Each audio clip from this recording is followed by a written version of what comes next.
Hello, everybody. Jervett back here again with another live show. It's kind of turning into a weekly affair now. Not exactly on the same day every week, but it does happen every week. And today I am joined by Steve, aka Rabidhammer. Hey, what's up, Rabbit?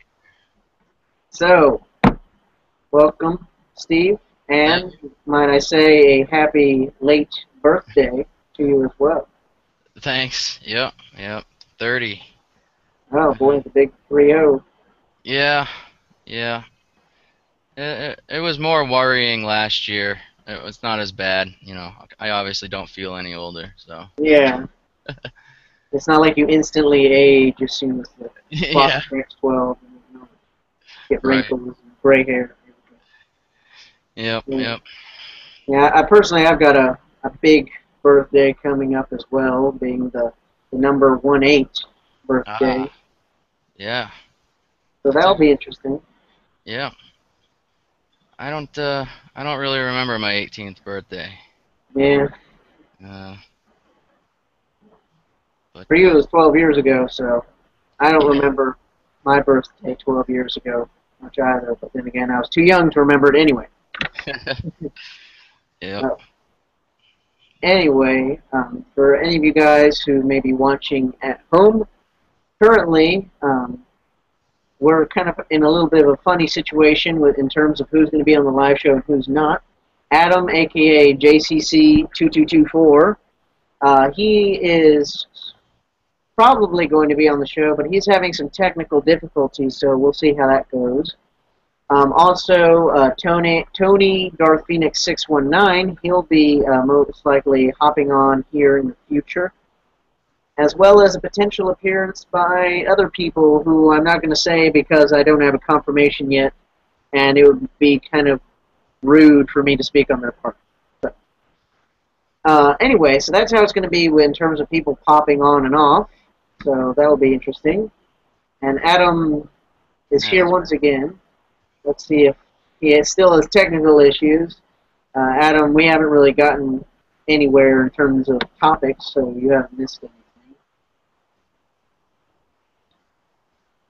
anything. See, we'll give him a moment to see if his technology wants to cooperate, because many times in the past, technology has not wanted to cooperate with myself when doing these live shows. So, I can understand. Technology. Right now. Whoa. Well, I hear something new. There's something. I hear something. Yeah. Adam, speak to us.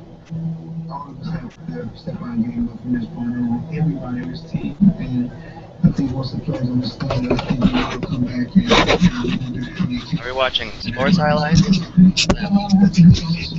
I can't understand.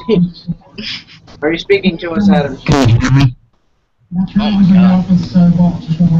Yeah, you sound Can you hear me? very much like a robot, but yeah. Yeah, sounds like we're in the Matrix or something. Also, I think I hear everything in your Is the audio really bad?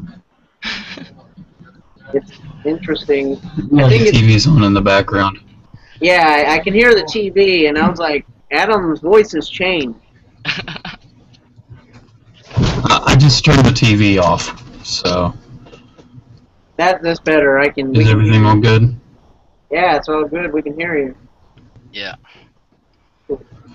Finally, phew. Yeah. Are you on your microphone or the built-in speaker?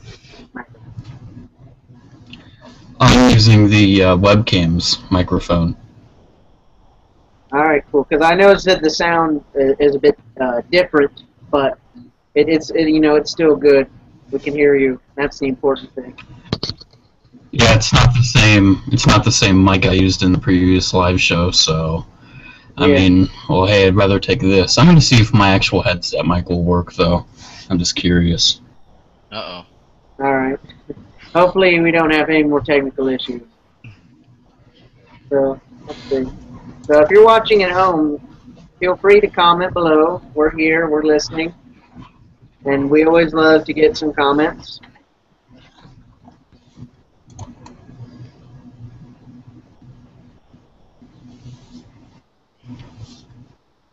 I was just sent an upgraded modem from Comcast, and should have been a nice, easy switch out from the last one, and it doesn't recognize our telephones, Dang. and you know, there's nothing I'm doing wrong, so we got to call, of course, and hopefully it doesn't cost money to get some guy over here and do something I can do.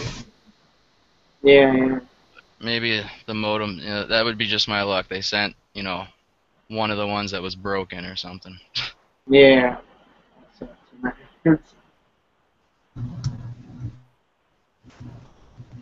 Adam, have you tried switching over to your headsets? The options. See what happens. Then go all black and white. Just cause. Can you hear me? Yeah. I can hear you. Okay, you can hear me? It still sounds like you're on the built-in microphone. So, Sounds a little. I changed the microphone to the headset microphone, so it should be sounding a little different. You are clearer. yeah. Okay, that's a lot better. Alright, good. So, I think we've got everybody here that we know will be here in the immediate future. Let's scroll through various effects for everybody to see me in a different light. I'm going to go with black and white for a while, just because it looks cool and I want to do it. So, Good enough. hello everybody at home. Yeah, I think we're going to show on the road. Yeah. After a bit of a delayed start, here we are. And Hooray. yeah. And as always, we're kind of doing it by going down different little articles I had like last time. So, first up.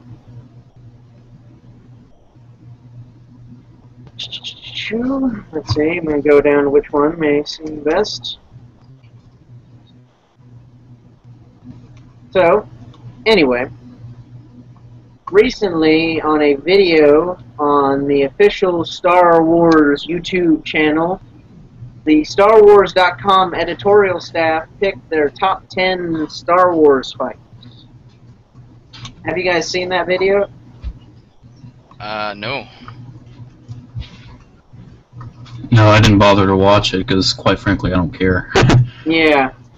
Personally, that's the opinion that I have about a lot of StarWars.com's videos. But I was just curious to see who they picked for the #1 spot. And so, much to the jargon of myself and I'm sure many other Star Wars fans, they picked a prequel fight. Yeah, of course. And the #1 spot... What fight was #1? The #1 fight went to the Duel of Fates from the Phantom Menace. That's what I was gonna guess. Well, I mean, while it was all nice and choreographed, it really didn't have any emotional investment. I think the fight that had the most emotional investment was the Return of the Jedi Luke versus Vader fight. I think that's my personal favorite. Then it would probably get to Ben and Vader, and then probably Obi-Wan and Grievous, just because I like the Obi-Wan and Grievous one. I'm an Obi-Wan and Grievous fan, so that's probably the only, if I had to one prequel one I really like, it would be that. You know, the Anakin versus Obi-Wan. Yep. Sounds Sounds like it. it might not have much feeling behind it, the Duel of Fates, but it was, I think, the best part of the movie. Yeah. Anytime Maul was on screen, it was captivating, and but I think my favorite is Luke and Vader's first fight in Empire. Yeah, I'd have to agree with a lot of what you said there, Steve. I mean, like, I think that the prequel lightsaber duels are very pretty to look at. It's like watching a very well choreographed dance routine. It's something that's practiced a whole lot, but it doesn't really have a whole lot of substance behind it. Whereas I think that the original trilogy fights were a lot more raw emotion. And like you said, the duel at Bespin, I think that was definitely a great fight. And I'd say I'm probably, if I had to pick a #1 fight, I'd be kind of tied between, first off, like you said, the Cloud City duel, and also the Return of the Jedi Death Star duel between Luke and Vader. Because in that fight, like I said, lots and lots of raw emotion. I mean, I just think of the part where Luke essentially has Vader pinned down. He just keeps on hammering away at Vader until he cuts off his robotic hand. It's pure emotion in Luke's face. Yeah, that was an angry moment for Luke, but definitely the thing that for me stands out about that whole scene is just having the Emperor right there picking away at Luke, just trying to break him. Yeah. So Adam, you dropped off there for a little bit. I can hear you. Can you hear me? You there, Adam? Sounds like your mic's on.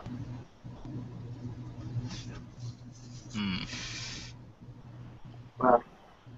Technical difficulties abound in Google. So anyhow. Can you hear me? Yes, we can hear you. Good. I was worried my mic would stop working again. What is up with Google Plus and all of these errors and technicalities that just make it so hard to use? I don't know. No rhyme or reason for some of it seems. Yeah. Google just likes to change a lot of random things. You know, just like the like button recently got remodeled, I guess. That threw me off. Yeah. Click like and I'm suddenly adding something somewhere. I'm like, what? Yeah. At first I thought they just removed the feature of liking altogether. And I was like, what? I can only add a video to my favorites if I enjoy it now? Yeah, it took me a second to spot it.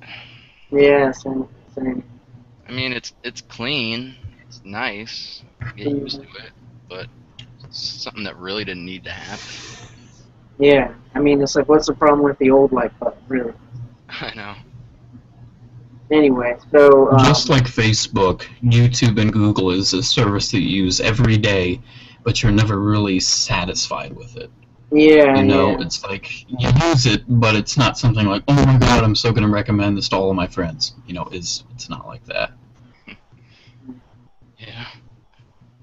So, as we were talking about the top 10 Star Wars fights, like I said, Duel of Fates is #1. So I'm just going to go ahead and recap the whole top 10 for anybody watching at home who may not have caught up on that video. So number 10, one of Adam's favorite fights, Obi-Wan versus General Grievous from Revenge of the Sith. Which was a good fight. That was number 10? Seriously? How they animated Grievous was so cool. And they put that all the way down onto number 10. Wow. Yeah, I mean, I think it's just because Revenge of the Sith was so packed with duels. You know, I mean, I can think of like 4 off the top of my head. Where we got Grievous, obviously, Dooku versus Anakin Obi-Wan. Obviously, Duel of Heroes, Mustafar. Gosh, what was the other one? In Palpatine's chambers, that duel. What other? There's like one more I'm missing. Mace Windu's duel with Sidious. Oh yeah. Yeah. So we have 5 total. Oh, and also the Palpatine versus Yoda. I was gonna say Yoda. Oh yeah. When you were mentioning Palpatine, I thought you were saying Palpatine versus Yoda, not Palpatine versus Mace.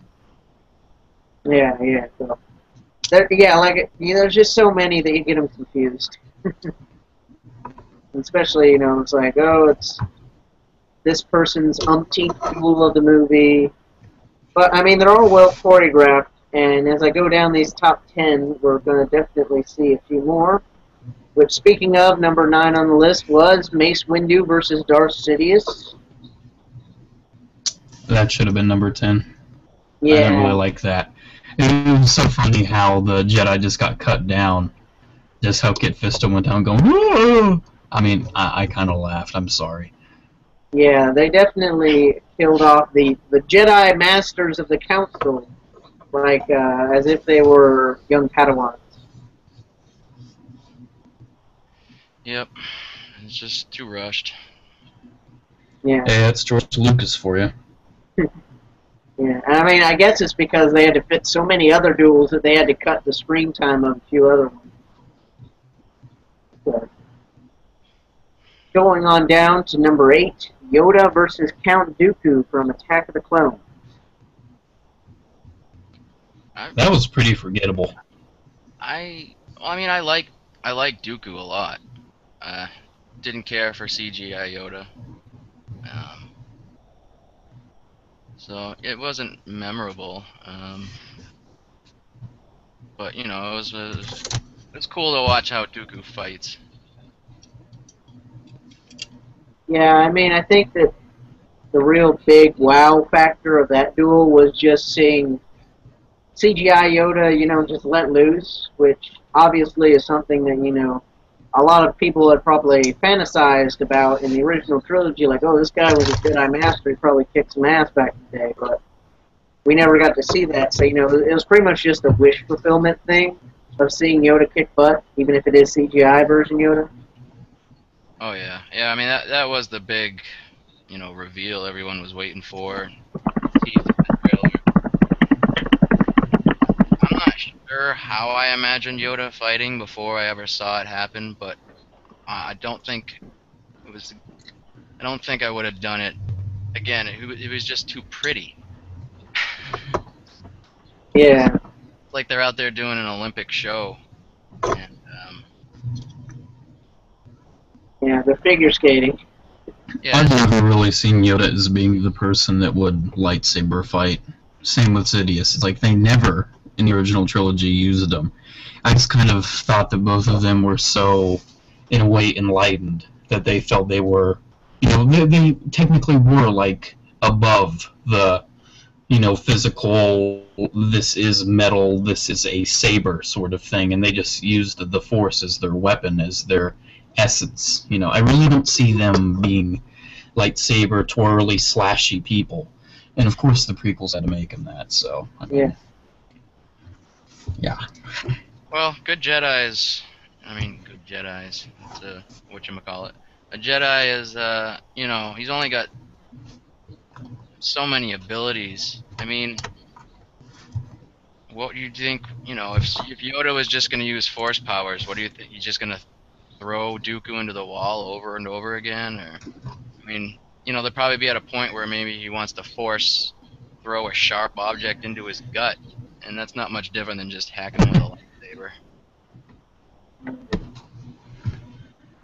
Well, I mean, like, going on the whole, like, Palpatine and Yoda's strong suit is, you know, the Force, and they're kind of above it, which I'm sure it's on the list, so we'll go into it a little bit more deeply then, but, you know, pretty much the whole duel in Revenge of the Sith between them did come down to using who could use the Force better.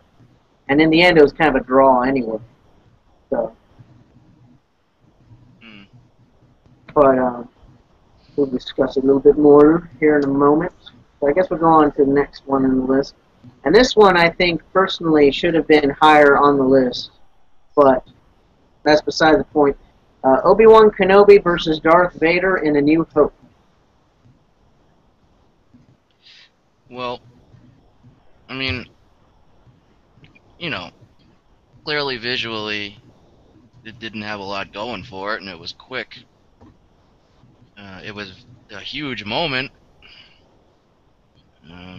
but it was hardly even a duel. Well, it was, but I don't know.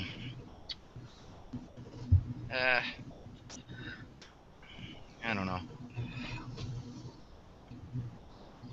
I'd say it's good work. With that lightsaber feat, while I really like it just as being reuniting fight between Vader and Ben. I'm sorry, it looked sort of lame.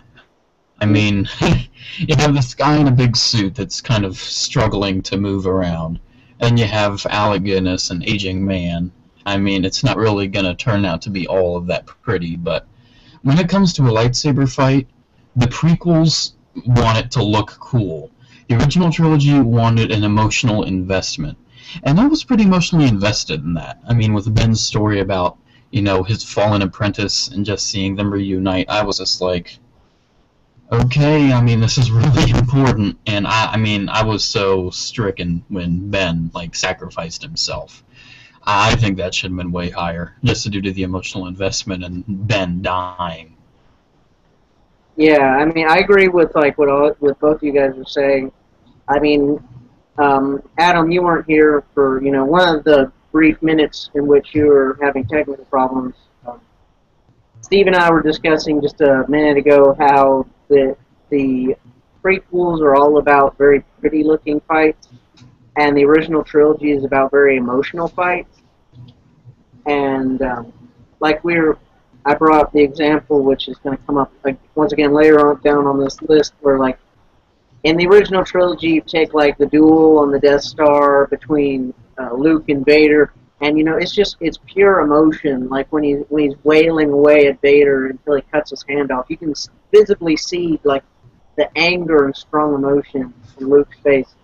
Whereas I don't know, yeah. I mean, the whole Obi-Wan versus Vader thing. It's not a very exciting fight, but it is a very, very important emotional and story moment, which personally I place that higher than just being pretty looking in my book. So I don't know, and again, the whole emotional moment when Obi-Wan vanishes and Mark Hamill just has that gut wrenching no he yells. So I don't know. I agree. It should have been higher on the list in my personal list, but I can see why they would put it not as high. Yeah. Yeah. So. Yeah, I can agree to that. I mean, it probably was the weakest fight out of the original.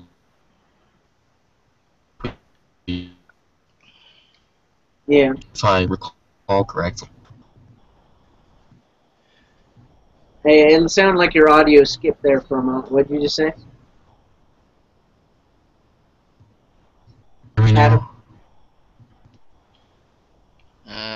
You're a bit cut up. Is my mic working? Yeah, it's working. It just sounded like it skipped a little bit there. Yeah, I know how these live sessions or whatever often do that. Yeah. Wasn't there only one lightsaber fight for each original movie? I'm trying to remember. Ben Vader, Luke Vader, and Luke Vader, right? I mean, I guess we're not counting the vision that Luke had in the cave in Dagobah. You could sort of count that, but it was more of him fighting himself. Yeah, I mean, I guess I could count it. Strokes. Yeah. Did that scene throw me when I was little? It scared the crap out of me. I got the heebie-jeebies when Luke goes into the scene, into the sequence, because as a kid I wasn't understanding it fully. Yeah. But I knew how ominous and scary it was supposed to be. And then I'm like, he sees himself, and it was just very well done. I love it. Yeah. I saw that back when I was real young. I wasn't really scared of the ominous cave. I was just kind of a little frightened by just seeing Luke's decapitated head and the Vader helmet. I mean, that just had so much oh my god, that sort of scared me when I was a kid. Yeah, that was a freaky moment. I agree.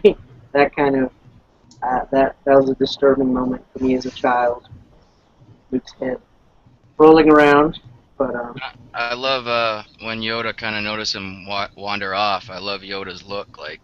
Yeah, go ahead and go have that vision. He knows. Yeah. Like, you don't want to listen to me? Okay, you can have your trippy vision. Yeah. But anyway, going down the list, we're at number 6, Obi-Wan Kenobi versus Jango Fett in Attack of the Clones. Huh? They count as a duel? I mean, yeah, it's not strictly a lightsaber duel. The list is, it's called on StarWars.com. It's called 10 Best Fights. So it doesn't specify that it has to be a lightsaber duel. I see. But still, I mean, that was nice and all, but I would have put that a little lower on the list. I mean, I think that it was really impressive just because, you know, it's really to think about it, it's really the only time we see, like, a formidable non-Force user go against a formidable Force user in the movies. I'm sure I'm probably I'm skipping some incident, but, and I mean, Jango, you know, for all accounts, he beats Obi-Wan. And he's a guy that doesn't, you know, even have a lightsaber or anything. He just beats him using blasters and rockets. So, and personally, Jango was my favorite part of Attack of the Clones. And I think that was really his scene to shine. So, I really enjoyed that fight. I'd say it's probably one of my favorite fights of the prequel trilogy, personally. Yeah, it's one of my favorite parts of the movie. I love that they are in weather, you know, with the rain, Yeah. and just seeing, have Obi putting up with as much struggle, and he probably, you know, didn't even realize he was gonna have that much trouble with him. But Django's just a badass.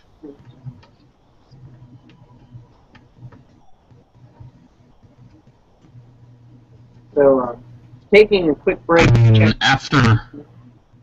Go ahead, Adam. After a while, what? I say go ahead. Oh, I'm sorry. I just say how easy live shows.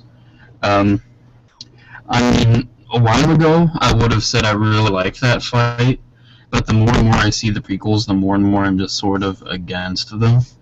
I mean, Revenge of the Sith I still think is a decent movie, but there's a lot about it. It's just, I don't like it.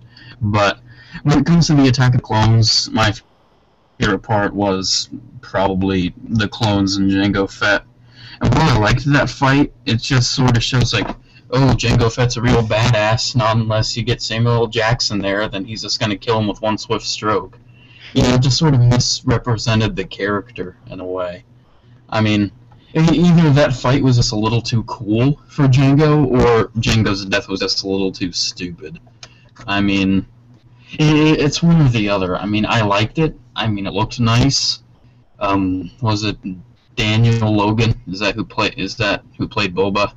Yeah, young Boba. I really didn't like Daniel Logan. I mean, he just seemed to really annoying. Like, really, this is Boba Fett? No, that's not Boba Fett. But overall, it was decent. But I'm one of those grouchos of the prequels that really just doesn't even try to support it anymore. Hey, you guys would be shocked if you knew the number of times I've seen the prequels. It has to be, for someone who loves Star Wars as much as I do and will always, it's probably shockingly low.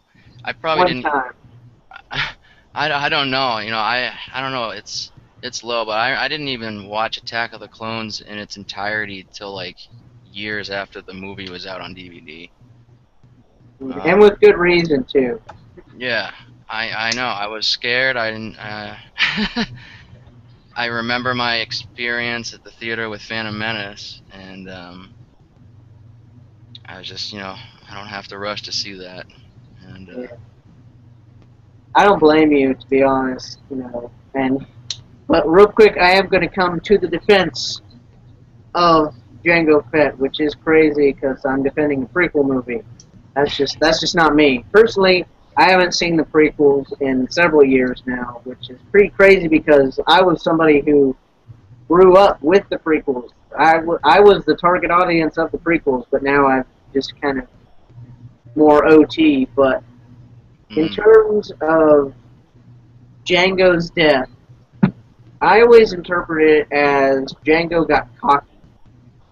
Because really, like, not like, it was like shortly before that is when he does his, his little like gunslinger shooting that green alien Jedi, and then they fall down.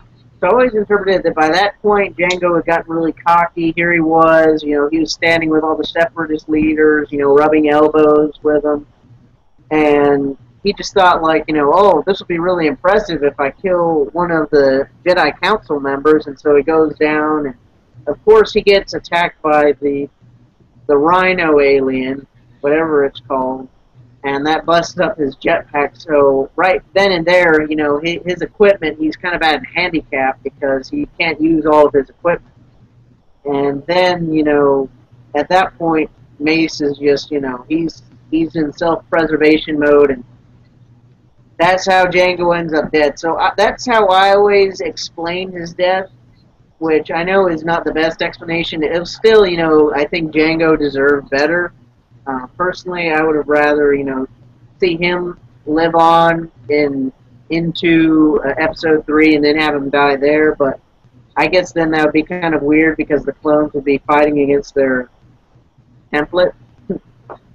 So yeah, so that's my explanation for it. Just wanted to put that out there. I dig that. I dig that. Yeah, I don't mind that, but I mean, I think you put a lot more effort into trying to think of like a reason for Jango Fett's behavior. I think you put more effort into it more than George Lucas himself did. I mean, I think he just simply wrote it and it's like, oh, there you go, there's your script for Attack of the Clones. Enjoy it. It will make lots of money and it will be a very bad movie. But you sound like some kind of a Muppet character or something. That is George Lucas in a nutshell. He is a Muppet. He is a Muppet. I personally think just casting Samuel L. Jackson in the first place was wrong, and I think that moment was just to make, it was all Samuel being his badass self, which is his stereotype. Yeah. And, so they gotta let him chop a head off of someone cool. Yeah. Hey, I'm George Lucas here. I know you guys really were disappointed in Samuel L. Jackson doing absolutely nothing in their movie. So in this movie, he's still going to do absolutely nothing until the very end of it. And, yeah, hope you guys like that little stroke of his arm.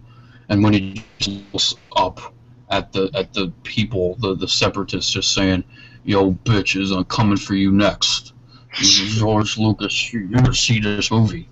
You're gonna see this movie, and you're gonna love it. Yeah, I mean, really, he didn't. That's his only thing he did in the movie, to be honest.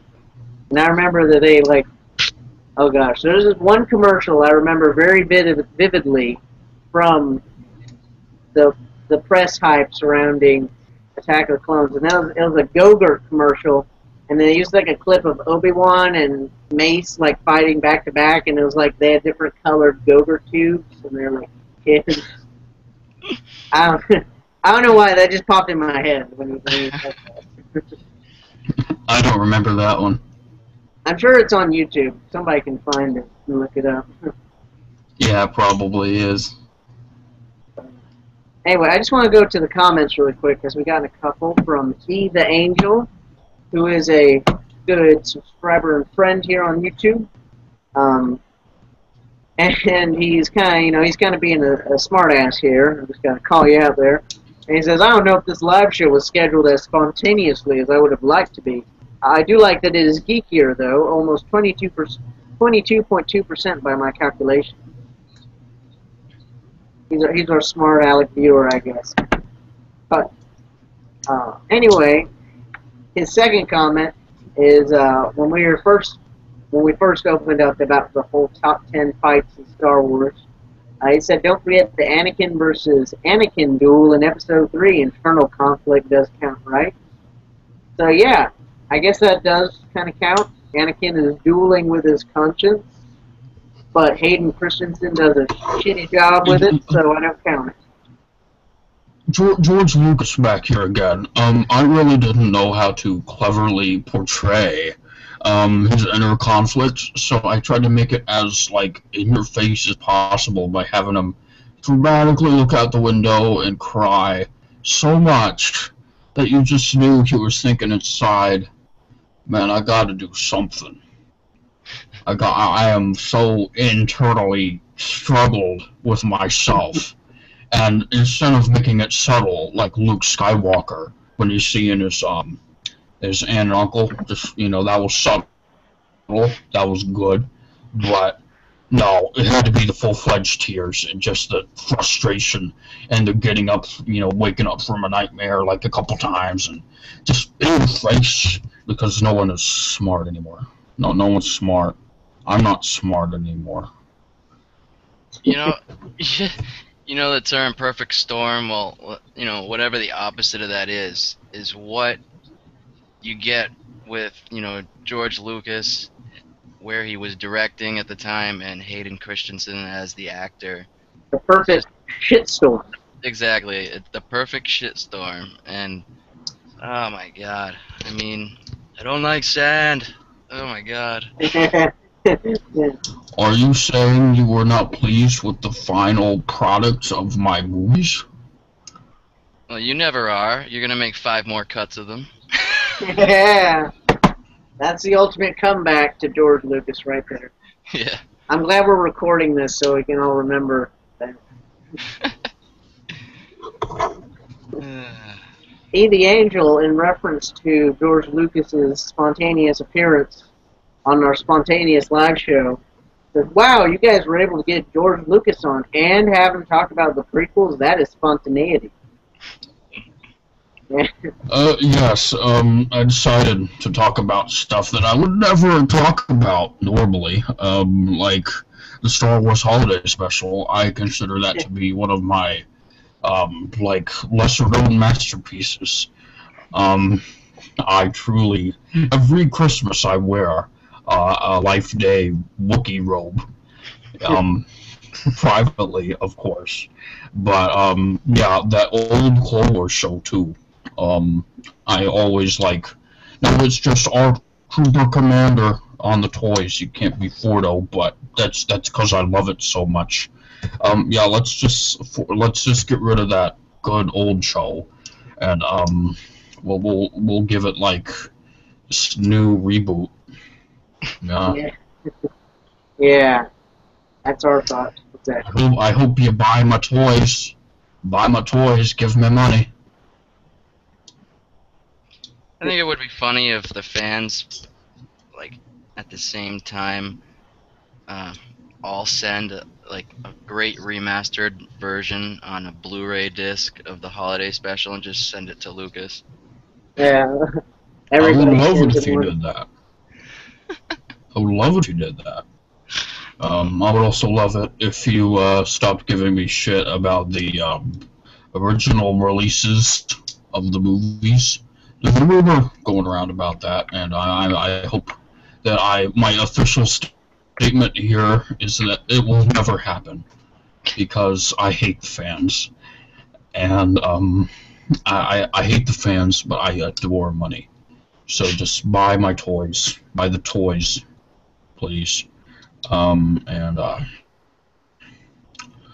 one great thing about those new movies coming out, I still have creative influence over Star Wars 7. I still have a very, very small part that I will make that movie great. Well, you know, all this Mr. George Lucas talking, it kind of makes me think of something. So, I don't know if you guys follow him, but the YouTuber Optibotimus, who is a very big Transformers reviewer, so Adam, you should probably follow him, I would assume. I actually have some personal experience with Optibotimus. He is actually sort of like a jerk. My brother my brother ended up actually owning a figure that Optibotimus once owned. He got this $100 Transformer for free from an online retailer. He didn't like it, so he sold it for a profit. And the guy he sold it to actually sold it to my brother for the price he bought it for. So, yeah, turns out that he just takes advantage of free toys quite often. So, yeah, I'm really a fan of Optibotimus. So, what were you saying about him? Well, personal feelings about the man himself. I just recently saw that apparently Optibotimus was in Las Vegas, and lo and behold, who does he run into in Caesar's Palace? Michael Bay. That's crazy circumstance. And so that got me thinking.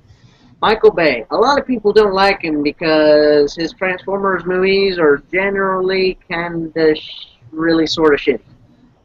So, what do you say to a person who you are not a fan of their movies, their professional work at all, when you meet them in real life? So it's just got me thinking, like, what if I met George Lucas in real life? Do I praise him because of the original trilogy? Or do you kind of bash him because of the prequel trilogy, or is it a mix in between? Because when you meet somebody in real life, it's all, fun and games, to, kind of talk crap about them, on the internet and stuff. But, like, if you actually meet the man in person, this person whose wild imagination created the universe of Star Wars, yeah, what would you say to him? I mean, yeah, if you're a decent person, your natural reaction, if you were be face to face, would not be, I hate you. I think no matter what he's done negative, I think we'd all be a little starstruck. And I don't know, I would, kind of like what my mom has to do with certain family members that she doesn't want to be around. But it's just best to be nice, because you don't want to sit there and argue. So Yeah. I would just thank him for the positives and the childhood memories that he created, and leave alone that he actually sort of started ruining them. So. Yeah. So pretty much it's just don't talk about the prequels if you meet George Lucas.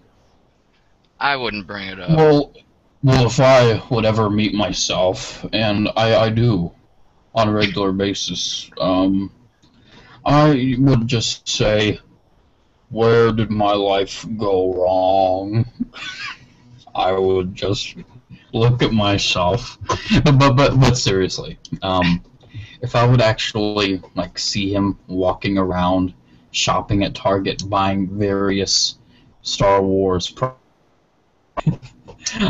I would probably do the same thing. I would just praise him for what he has done, and I would just sort of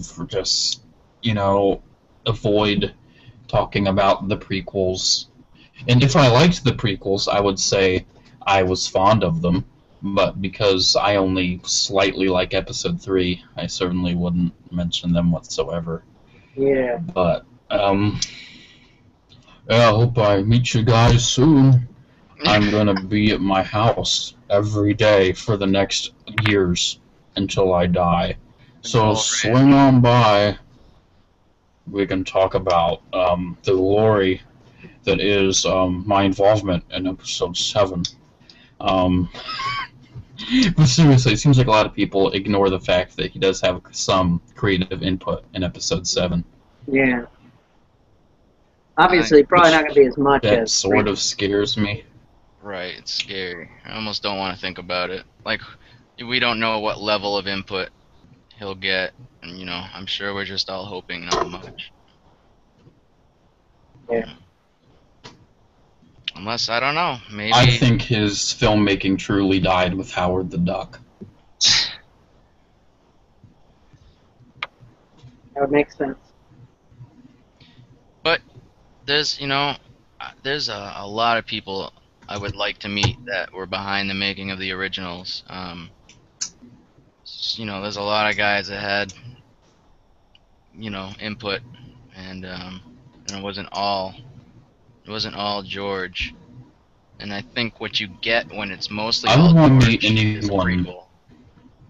I don't want to meet anyone involved with the original trilogy besides George Lucas, because Right. like Lucas was involved with the prequels. I mean, Right.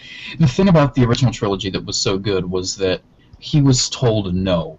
When he had a stupid idea of, let's make the main characters midgets, which that was a preliminary concept, believe it or not, people said no. Right. But when he's saying in the prequel trilogy, oh, let's have this really campy romance, because he has become the authority, no one can tell him no. So he had free reign over the prequels, and I think that's why they sucked. Exactly. Right. Yeah. I mean, I think, like you said, he had people telling him no, that's not a good idea with the original trilogy. But with other great minds giving input in place of it. Irving Kershner, director of Empire Strikes Back, probably the reason why it's the best Star Wars film, in my opinion. Yep. But with the prequel trilogy, he surrounded himself with a lot of yes men, because he had the power, he had the money to do so. That's what I question. Like, who was he making those movies for? Himself? Yeah. Yes, I was. For your information. Dang Making it, them Mr. for Lucas. my own greedy profit. Hello! How do you keep on getting on this live show? Can I have your money? Oh, man. I've given you so much of it. Yeah. All that merchandise. So, real quick. Did you buy the new Black Series Wave, 4, is it, with the clone? You should order that. Buy it now. Is that Mr. Lucas asking us, or money. Mr. Adam?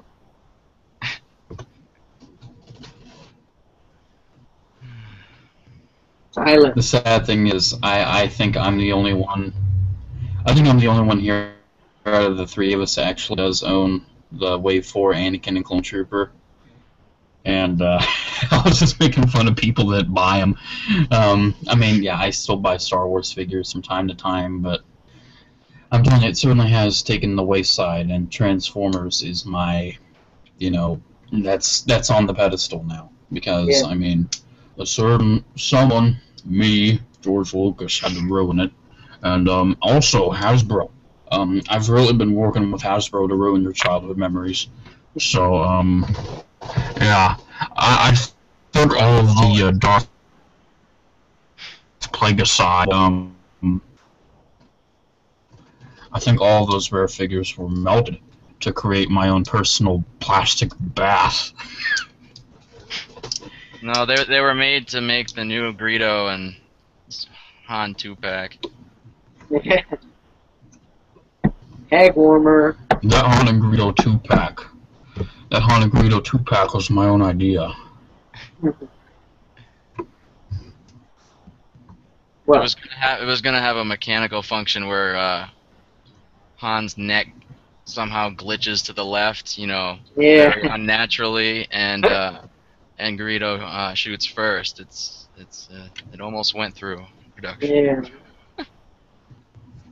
Well, but unfortunately it did not, because Hasbro is even cheaper than I am. Yeah, that's what it came down to.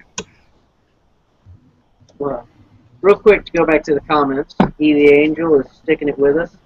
And he says, in all seriousness, it would be humbling to meet the man who created the universe that you love so much, or at least the first 3 parts of it, or the second 3 parts, depending on your certain point of view. I'd agree. Yeah. So, I think we've discussed that quite a bit, and that's actually something kind of leading on when we're talking about the whole Hasbro thing, something else that I wanted to talk about, and that is kind of the Star Wars dead zones that we are currently living in. And the way that I see it, so obviously the Clone Wars ended last year.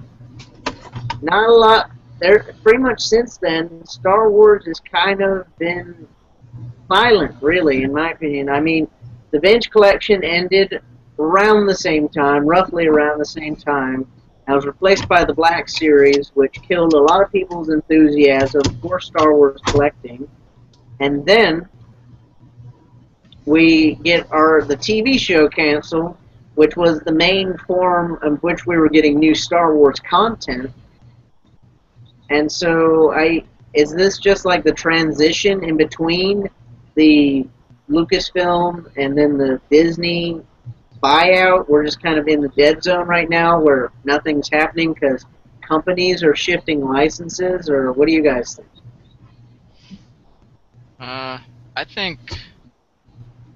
I think it's just a transition phase because I think companies like Hasbro have plenty of stuff in the works, and then, you know, as far as TV goes, they're gonna try again to give us a little something with Rebels. I don't know if it'll take off or not. I'm sure it will. Yeah. You can throw Star Wars on a toilet and it'll sell. Yeah, that's right. It's true. And then, of course, once we get anywhere near Episode 7, Star Wars hype is just going to be non-stop. Yeah, I agree. Like, I think I mentioned this like on a previous live show as well, that I think that when we get close to Episode 7, like, pretty much I'd guess it's probably going to start around maybe spring or summer next year. So we're just going to see a huge media bonanza in terms of not only just, you know, trailers and commercials and stuff, but also, you know, figures, books, pretty much everything that you could possibly think of in terms of merchandise, we're going to get with a Star Wars 7 logo on it. So I really think that this dead zone is going to come to an end with Episode 7. I say Episode 7 and not Rebels because Rebels, it starts in October, right? And yeah, we're like, depending on what part of the planet you're in, we're the 1st of September now. Yeah. So we're like a month away from Rebels, and I haven't really seen a whole lot of it, you know, in my face in terms of advertisements and stuff. Sure, the toys are hitting some places. Personally, in my stores, I haven't seen any Rebels toys yet. I don't know, it's not taking off super fast. Yeah. Yeah, it does seem a little lackluster, as if like they almost don't have the money to promote it more. But they should. They should have the money and they should promote it more. Yeah. But, yeah, I haven't seen any of the toys either. None of the Lego, nothing. I've seen the toys. I've seen the Lego sets, which those are very expensive. Yeah. I've seen like the gimmicky lightsabers and the masks. Those look stupid. It's just, and I've seen the, like, I forget their size, 18-inch, I think, maybe. Like Ezra at Walmart. That looks really bad. I don't know. I just think that the dead zone truly is here and now. I mean, I went to this specialty shop a couple days ago. They had the new Star Wars Black Series stuff there, Reese, Dolan, and I didn't even buy it. I am just so not into it anymore. It's just like, I mean, I might get it if I see it for a little cheaper, because that specialty shop was like $1 or $2 more, but the dead zone has just been so big on me. I mean, I'd rather spend my money elsewhere. The last live show I was in was all about Marvel. I would rather spend my money on Marvel. Like, I'm in love with this Agent Venom, and I think I'm going to love it a lot more than the prototype Boba Fett. Yeah. I mean, I don't know. There's just so many other things I'd rather spend my money on, and so many other things I would rather invest my time in than Star Wars anymore. And that's coming from someone who's loved it ever since I remember my life. I mean, like, the first memory I have is just wandering around my living room and just seeing the box full of Star Wars toys. I've loved Star Wars ever since I was a kid. And it's just going away. I don't know. I hate to say it, but I mean, my love for the old movies will never change. But I mean, my enthusiasm for the future is really going down. I'm excited about a few things. Um, I do want. I'm not gonna get the prototype boba. I'm not worrying about that. Um, I personally would love a Return of the Jedi boba, because I like that costume more than Empire. I don't know if that's sacrilegious, but um, Same here. Same here. yeah, I love the red on it. But what I'm really excited about is companies like Figma, SH Figuarts, and Reveltech are all making Star Wars figures now. All three Yeah. of those companies are just named are making a Vader, and two of the companies are making Stormtroopers too. Um, and I think import figures are just so amazing. For the little bit more that you pay, I was talking to someone the other night, and it's not like a Hasbro figure. I've never had to touch up any paint or missing paint or sloppy paint with an import. With Hasbro, it's like 9 out of 10 times that's what I have to do, but it's fun because I'm a kind of crafts kind of guy, and I like painting and customizing, so it's fun. But I shouldn't have to do it. Um, so I'm looking forward to see the quality of the Vader and the Stormtrooper. Yeah. Um, so I'm excited for stuff like that. So I'm still definitely buying Star Wars toys. I do want the Black Series Vader and Chewie. Although Chewie, kind of looking a little too skinny. I don't know. Maybe it's just in packaging. It looks a little scrawny. Um, Yeah. I agree with like pretty much everything you guys have said.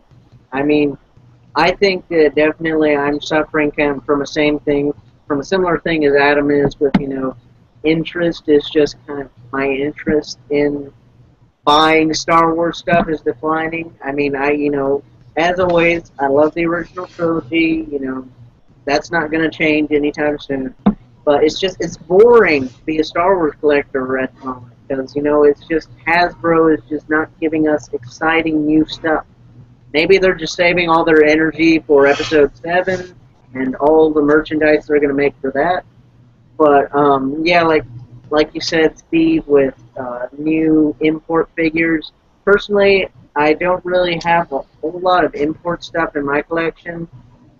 Actually, the only import figure that I can think of off the top of my head is the Mafex Dark Knight Rises Batman figure, which is really cool. And I agree, it's just like a whole different level of quality when it comes to import figures, and it's strange being like comparing I'm gonna just use this as an example, a Mafex Batman with like a Mattel Batman. It's just, I guess the Japanese just care a lot more about like the quality of their products, but it's just like you said, the paint is a lot better. Usually the articulation blows the Western companies out of their seats. So yeah, I agree with both of you guys. It's kind of interest waning in Star Wars, while there's also some new exciting Star Wars stuff in terms of merchandise coming on the future. I am looking forward to having all Black Series bounty hunters though. Bosk is looking amazing. I have that pre-ordered, and I also have the TIE Fighter pilot pre-ordered because something about TIE Fighter pilots I always loved. One of the first Power of the Force figures I always got, and I still think that guy holds up. From Power of the Force. Yeah, I've But actually got a Power of the Force TIE Fighter pilot in one of my ties. I forget which one it is. nice. But yeah, it's a good Power of the Force figure. I agree. Like personally, I've said on many of my videos that I really love collecting Imperials, Stormtroopers, TIE pilots, officers. If it's an Imperial, I like collecting it. So I agree. Yeah.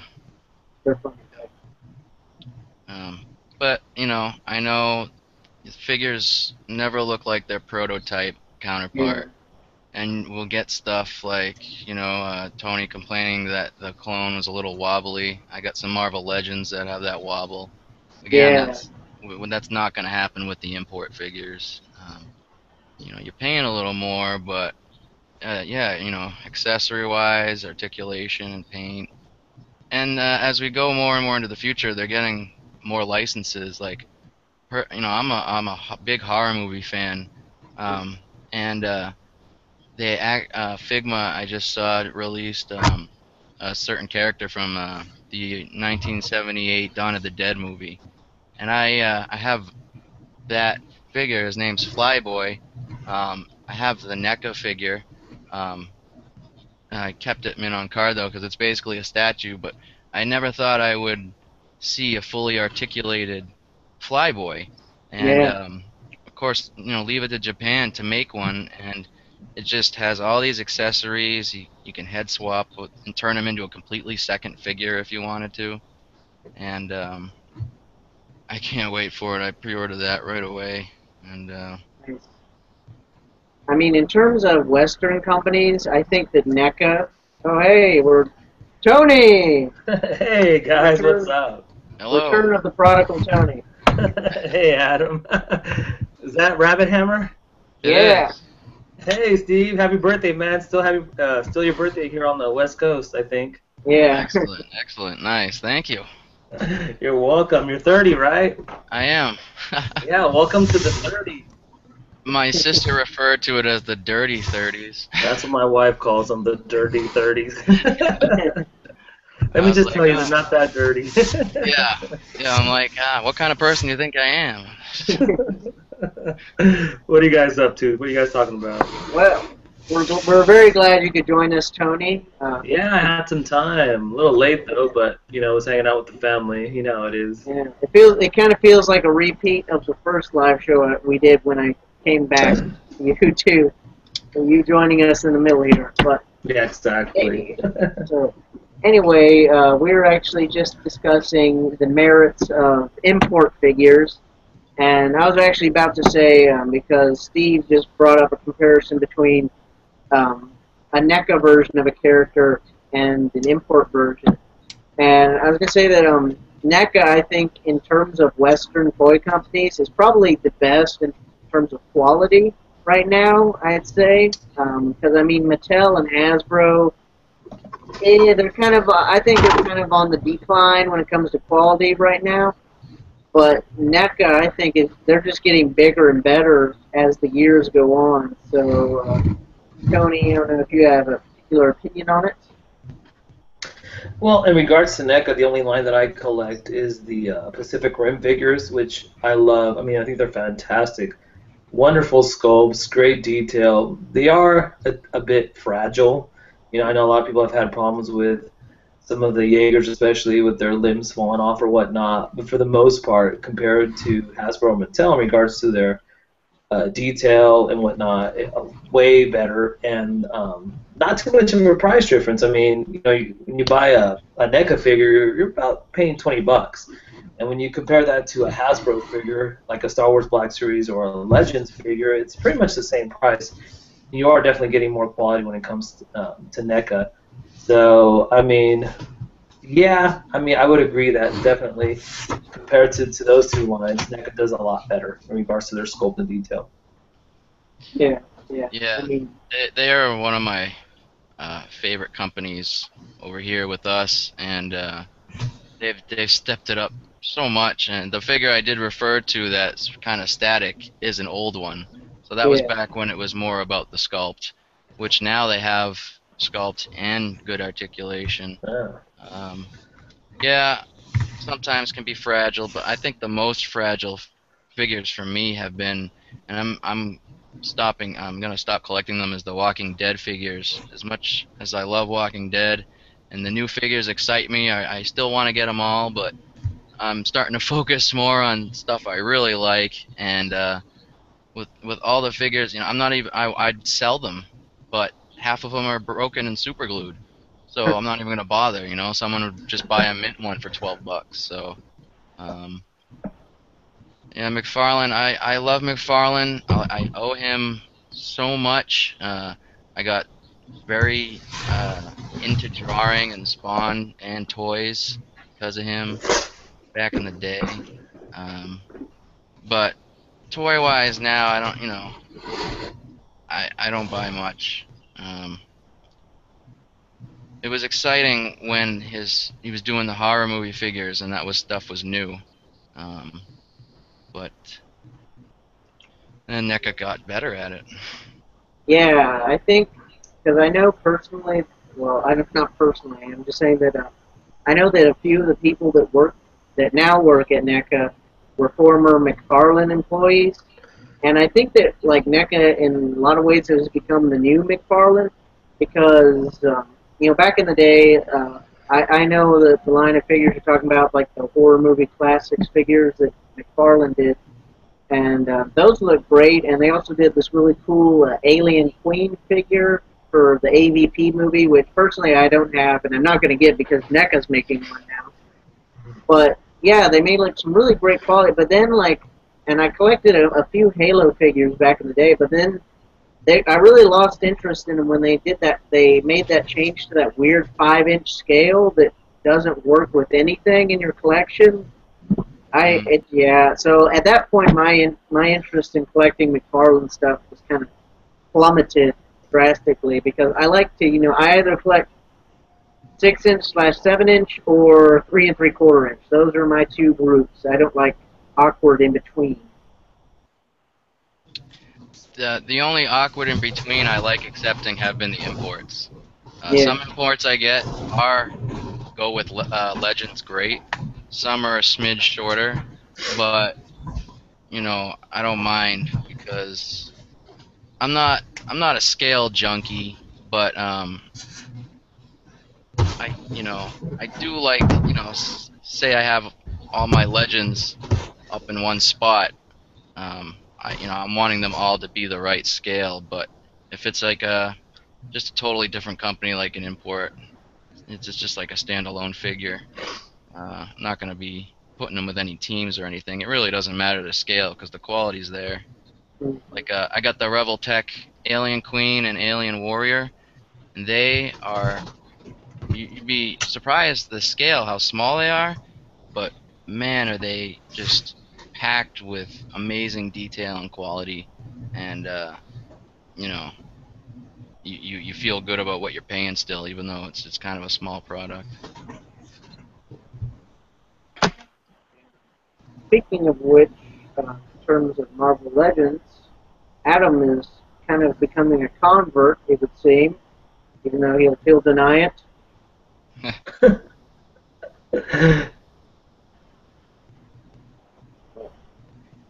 Adam, are you there? I know. Is he there? What? I almost fell asleep. Well, I almost fell asleep. I'm sorry. It's like 2:25. It's almost 3 o'clock. That's what I haven't said anything in a while, I guess. I don't think you said hi when I came on. Well, if you need some rest, man, don't feel ashamed to, Nah. bow out. I'll stay up a little bit longer. But I was just saying how you're kind of getting more into Legends now with Guardians of the Galaxy. Oh yeah, like I have Agent Venom right here. I just have him in a pose with his guns. I mean, he is really cool. Like I mean, he still kind of stays within the limits of my Marvel interests with just liking Venom, Spider-Man, Iron Man, and Guardians. But I mean, I really, really like it.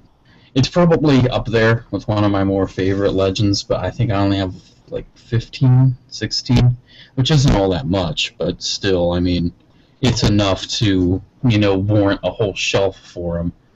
But yeah, I really do like Agent Venom. So, if memory, like my very tired memory serves me correctly, you were talking about like import stuff in McFarlane? Yeah. So, have you had any collecting experience with McFarlane or imports or even NECA? With imports, I don't really have a lot. I have one SH figure art, a Power Rangers Samurai figure I found for like $7 in some weird store, and one Gundam, and a couple Transformers. And I'm telling you, import stuff is pretty good. I mean, their quality is nice. I mean, there really isn't any like paint blemishes or anything like that. I really do like import stuff. And NECA, my NECA collection can be split into 3 categories: Alien and Predator, Pacific Rim, and Assassin's Creed. My favorite out of the 3 is Assassin's Creed because those figures are just mind-blowing. But I really do like just NECA's work. They're probably the best company out there right now when it comes to getting stuff, making stuff, and all of that.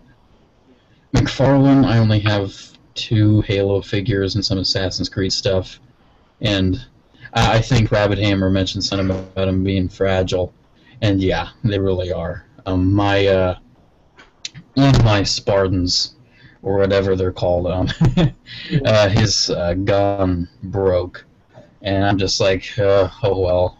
They're getting a little more sturdier, and I got a magazine from Entertainment Earth. If you guys get Entertainment Earth magazines, you know how filled they are with like boobs and stuff. But the most boob-filled page had these really nice. Yeah, the most boob-filled page had this really nice, like these nice McFarlane-looking Assassin's Creed figures, and I was just like, I was staring at those. Those were my eye candy. I mean, I really liked how they looked, the Assassin's Creed stuff. Well, I actually just got a Entertainment Earth magazine the other day. Let's see if I can... Oh, you have the same one I got. This one? Yeah, that's the same exact one I got. That is the same one. Yep. You will notice it is the most boob-filled page. Yeah. Yeah. Yeah, you're right. It does have a lot of movies on it. Anyway, is it that one? Assassin's Creed, and also, what is this? Mandy and the Vicious Dog or something. Who buys these statues? I have no clue. I'm telling you, I'm just looking at those Assassin's Creed things on your webcam right now. I am just in love with those. Yeah. Like the, I forget the blue assassin, his name on that. I really just love his neck collar. He's so French Revolution. Yeah, it's from the upcoming game, right? Which I forget his name. Assassin's Creed figures are better, NECA's or McFarlane's? Because I know they're different scale. Yeah, I mean, personally, I just like NECA's scale better. But what's your opinion, Adam? Which is better, NECA or McFarlane? Yeah.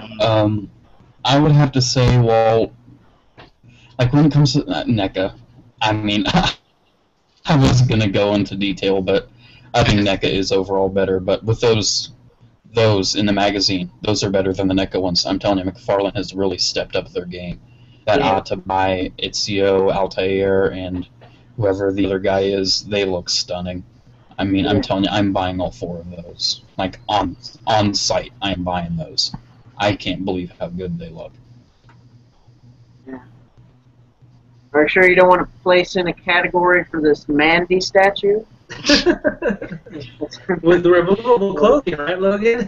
Yeah, I've seen that in a couple of different ones. They're like, you have to remember that. I'm sorry, Steve. I don't know where it was, but it was a figure forum, and they're talking about imports, and I was looking in, the Figma thread, and there's just, you just see some bizarre figures and people posing. You had this setup of a bathroom. Oh gosh, a figure. Where's this going? Figure of a girl just on the toilet going to the bathroom. All animate out. Oh yeah. And it's those that dirty statue of the girl taking a shit. It's like, who's What buying the hell? this? Damn it, Japan! That's what it is. Japan and their culture, it's normal to see that, to have that interest in those figures and whatnot. It's just part of culture. Yeah. Japanese, man, they definitely are into those kinds of figures and whatnot. I'll try not to judge Who Japan. knows why? Japan is just... It's a different culture. Japan is just crazy. They're geniuses over there. They can make a damn good figure, that's right. Yes, they can. Very pleasantly pleased when they get rights to something that I have interested in. That's kind of a little, maybe more American and not so weird. And Yeah. that's why, like I was telling, I think Tony, you weren't here, but you ever see Dawn of the Dead from the 70s? Yes. Zombie movie. Well, there's a character in there called Flyboy, and Figma's just released a figure, and I just was over the moon about it. Pre-ordered that, and I just there's just something, I think, something about imports that they, it's like the future over there. It's like it's not even. It's like another planet over there. Yeah. I really like the Play Art Skyline. But each figure is like $60 to $70, Yeah. And I'm just gonna. I really can't lay that much money down. But if I had the cash, I'd be picking up those figures all the time because I see them and they're just. There's a couple right there. Yeah, they're about 8-inch, but the articulation, the detail, I've seen them in comic book shops. They're fantastic. I would definitely pick those up, and some of the SH figure art ones are just, they knock it out of the park for sure. Well, are any of you guys interested in these horrifying-looking Guardians of the Galaxy masks? Oh God. Oh no, those masks. Oh. They're so ugly. It looks like Groot ate something that he was allergic to. Yeah. I am allergic. That's like if, what's his name? Sylvester Stallone motion captured Groot. That's what he'd look like. Look at poor Drax. I'm Groot. Yeah, poor Rocket. He never asked for that.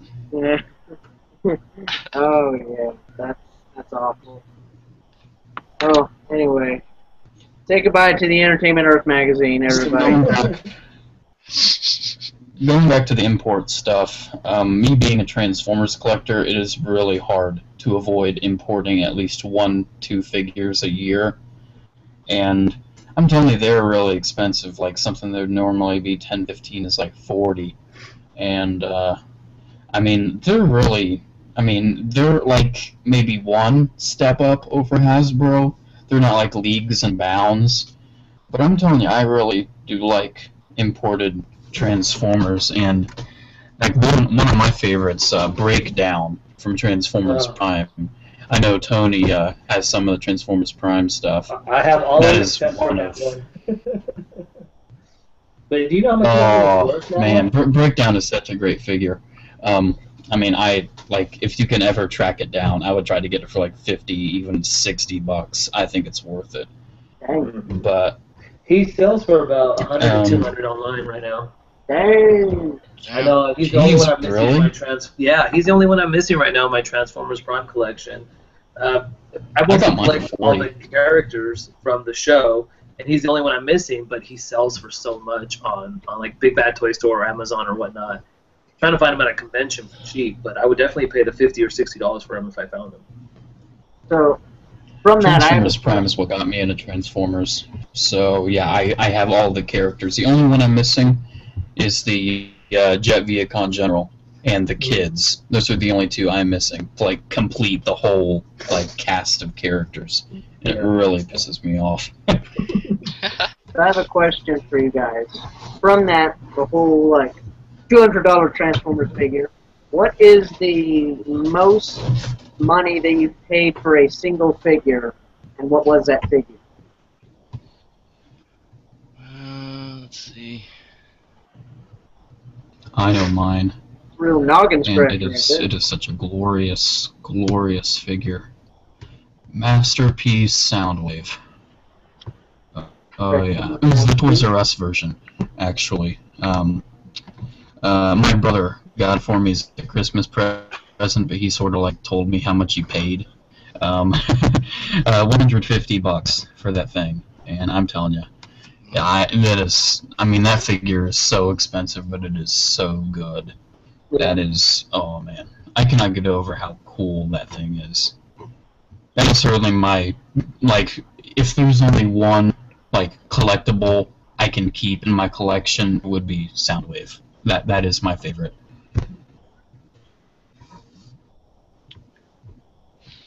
Did you mean Transformers, Logan, or in general? In general, for any In toy line ever. general. In general. Well, besides Lego for me, because you know Lego gets pretty expensive, it would be Darth Revan. I think my wife got that for me. You know, I wanted to get it and I wanted it, and she paid about $50 for it. So, you know, now he's worth double that. But I actually found him at a convention not too long afterwards for like $20. But that's probably the most expensive figure that I ever got as a gift or bought otherwise. I'm still thinking here. Well, in the meantime, while you think, Steve, yeah, I feel like a hypocrite because that's like a question I can't really answer myself. Because I haven't bought a whole lot of super expensive stuff. I mean, I like to consider my collection a collection of the people kind of thing, you know, where this is not a high class, pricey, you know, like Hot Toys or anything. I don't have any of those. But I'd probably say I think the most money I've spent is probably for Marvel stuff, and it was either for the Build-A-Figure Toy Biz Sentinel, which cost me I think like $90 to $100 at the time, as well as the Toy Biz Deadpool, which cost me $80 mint on card. And I'd love to get that Deadpool someday. it is a pretty great figure, I must say. But I think it's, you know, I'm kind of, you know, a cheapo when it comes to figures, so I'm not sure if it's quite worth $80 because after all, it is just a 6-inch figure, but it is a pretty great figure. But That's still a pretty good price. Yeah, I was really lucky in finding that. I try to, you know, if I'm on the hunt for one particular figure, I like meticulously explore eBay until I find one for a half decent price. Yeah. That's just how I am. I've spent at least $60 or $70 a few times on some of my imports. I think, you know, I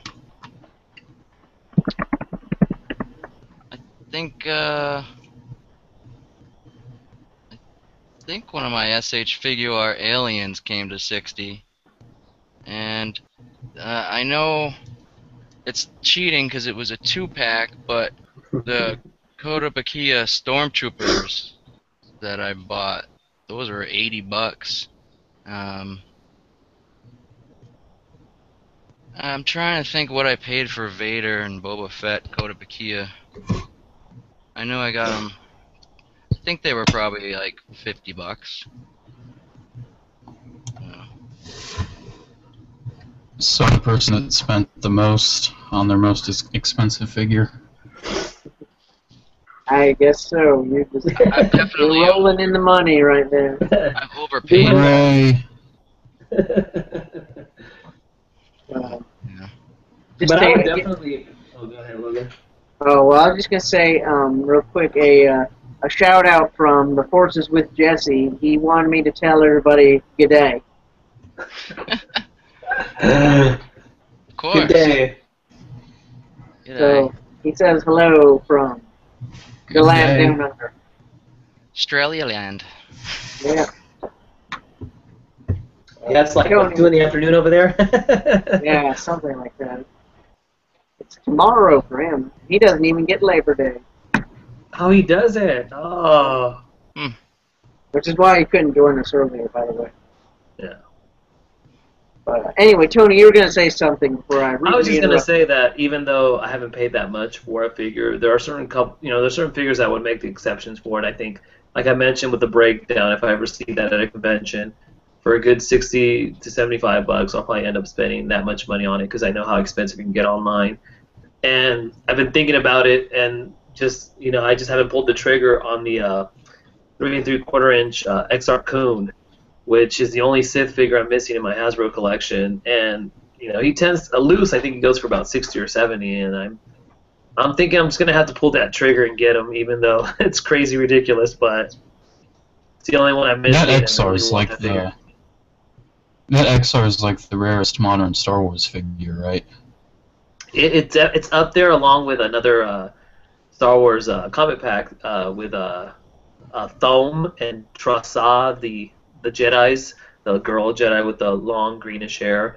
That pack tends to go for about the same price as the XR Cool one, about $200 or $300 mint on card. Loose, you're looking at about 75 to 100. The Jaina and the Jason solos go for about that much too. But I'm not willing to pay that much for those two figures. But definitely thinking about getting that XR Coon for about $70 because it's just, I don't know. If I'm ever gonna get that figure, I'm gonna have to pay the money for it, and I'd rather get it loose and used than new on package, new on card. So we'll see. It's always EU stuff that's the most expensive. But now the EU doesn't even exist. I just I want to randomly say this. This is really off topic, Well, but speaking about like Lego and imports. Lego imports. Yeah. I just ordered. Here, I'm gonna send you a link in the chat thing. I just ordered this. It's really weird. What it is, it's like these knockoff Lego Iron Man things. It was like dirt cheap. It was like $13, and it's like 9 little knockoff Iron Men, and there's like plenty of them that not Hasbro, Lego didn't even make. And when I saw that there was like a Mark 1 in that, I'm just like, okay, I'm gonna like see how good or how bad these are, and when they come, I might make a video on them just to see like how they turn out. Yeah. I mean, like, that's a great deal for I mean, that's really all we want. The sets are cool, but we want the minifigures. Yeah. Looks cool. So, I mean, like, know, like, are they knockoffs or are they like actual custom minifigs? Because I've seen like custom minifigs before. No, I'm sure that these are bootlegs. Yeah. So the only thing to really question is those are certainly the plastic. like bootlegs that are,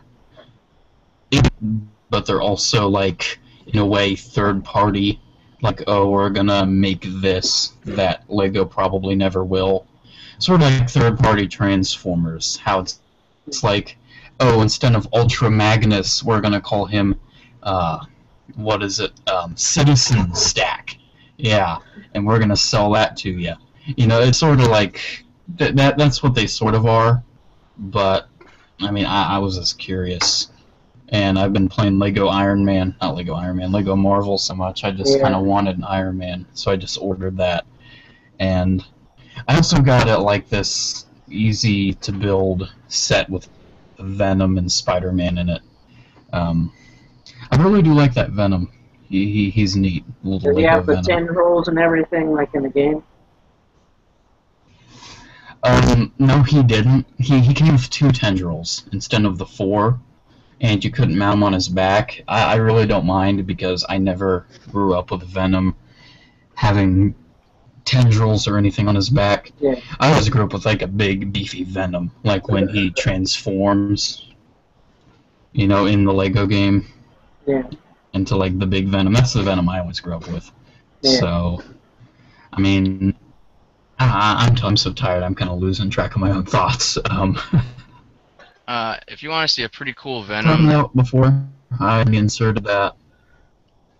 I just want to quickly say something about Venom. Have you guys heard about the Disney Infinity Marvel superheroes? Mm-hmm. Yeah, I've heard of it. Yeah. The video game? Yeah. the new Venom figure for that is really cool. I pre-ordered it. It's Right.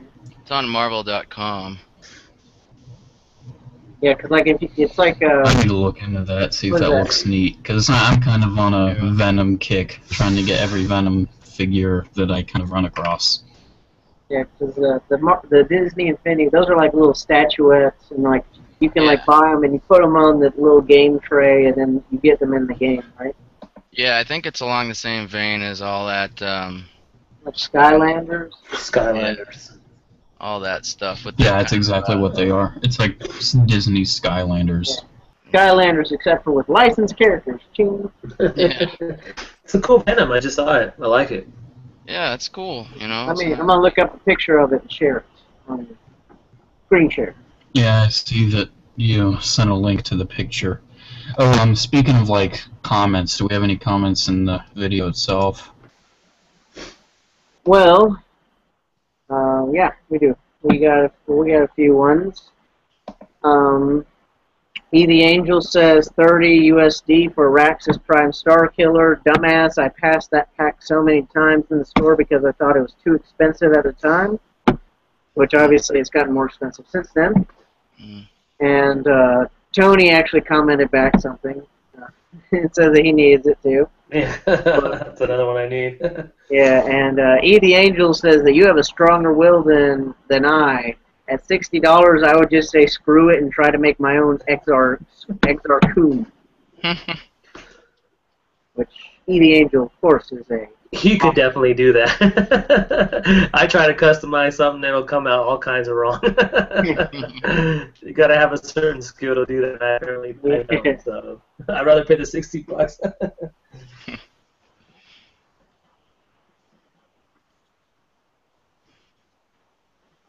Well, here I am sharing the picture of the Disney Infinity Venom. I gotta say, it looks pretty cool. I agree. Yeah, you know, I mean, I love my realistic takes on Venom, and Yeah. I dig this stylized version too. It's something something I would draw, and of Yeah. course now it already exists, so I can't get my money. But, Yeah, yeah. And all of you guys watching at home, Steve is an awesome artist. Steve Oh, takes him out on Facebook.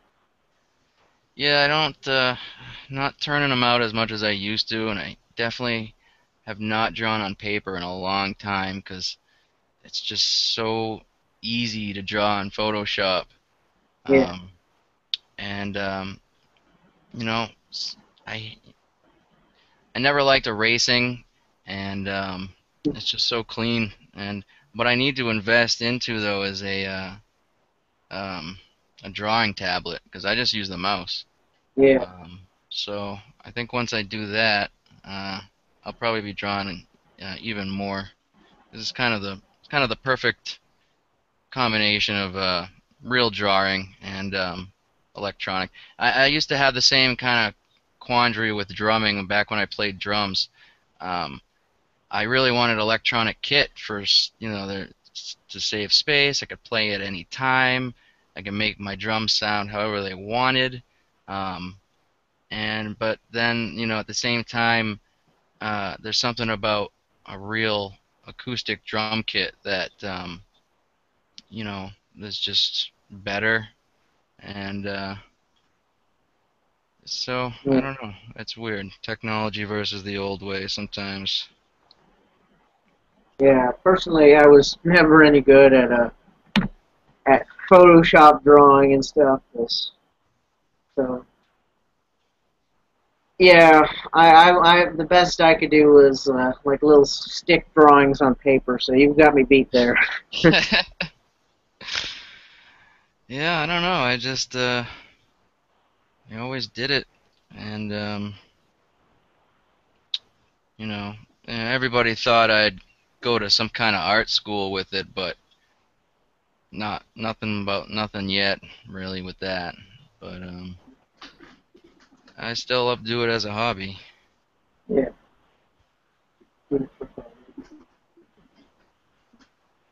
So, welcome back, Tony. Oh, I don't know if I'm coming up with an allergy or something, but I need tissue.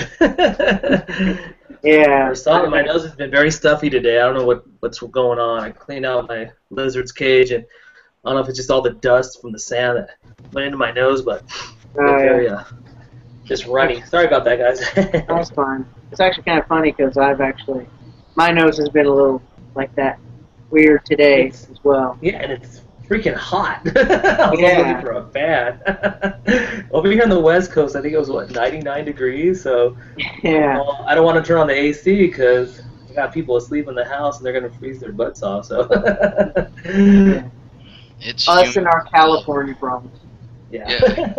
It's humid as hell here, though, on the East Coast. Like, it's just so sticky and humid, and man, it's crazy. There've been so many tornadoes the last few years in Massachusetts. It's becoming like a regular thing to have a tornado warning the second we get a storm now, and I've never had to deal with one, but I have had warnings around my town. But I actually, as much as I love summer, I can't wait till the summer's over. Yeah, I can hear you. Yeah.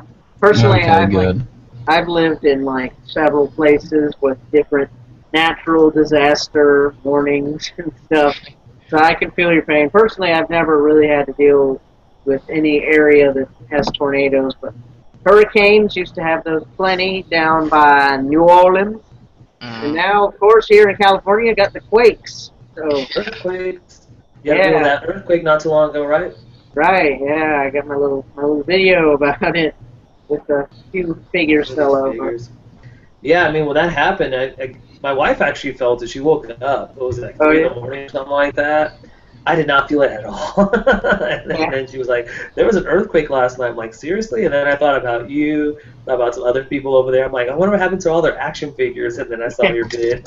Yeah. Ohio's pretty Ohio's boring with weather. Have any of you heard of the Xenia tornado, though? No, not personally. I believe it's one of the most powerful tornadoes in all of the country. I'm so tired. And my mother actually lived in Xenia when that tornado happened, and luckily she, her house, nothing happened to it and such. But besides that, something that happened before I was even born, nothing really interesting happens in Ohio when it comes to weather. Yeah. I mean, nothing except really cold, really cold winters that I hate. Personally, I don't think I've ever really lived a place where I've had really particularly cold winters, but plenty of natural disasters, earthquakes, hurricanes, and even living in Arizona, we had sandstorms, which aren't so bad, but still they're a pain in the butt. So that's our natural disasters roundup. Everybody's got them.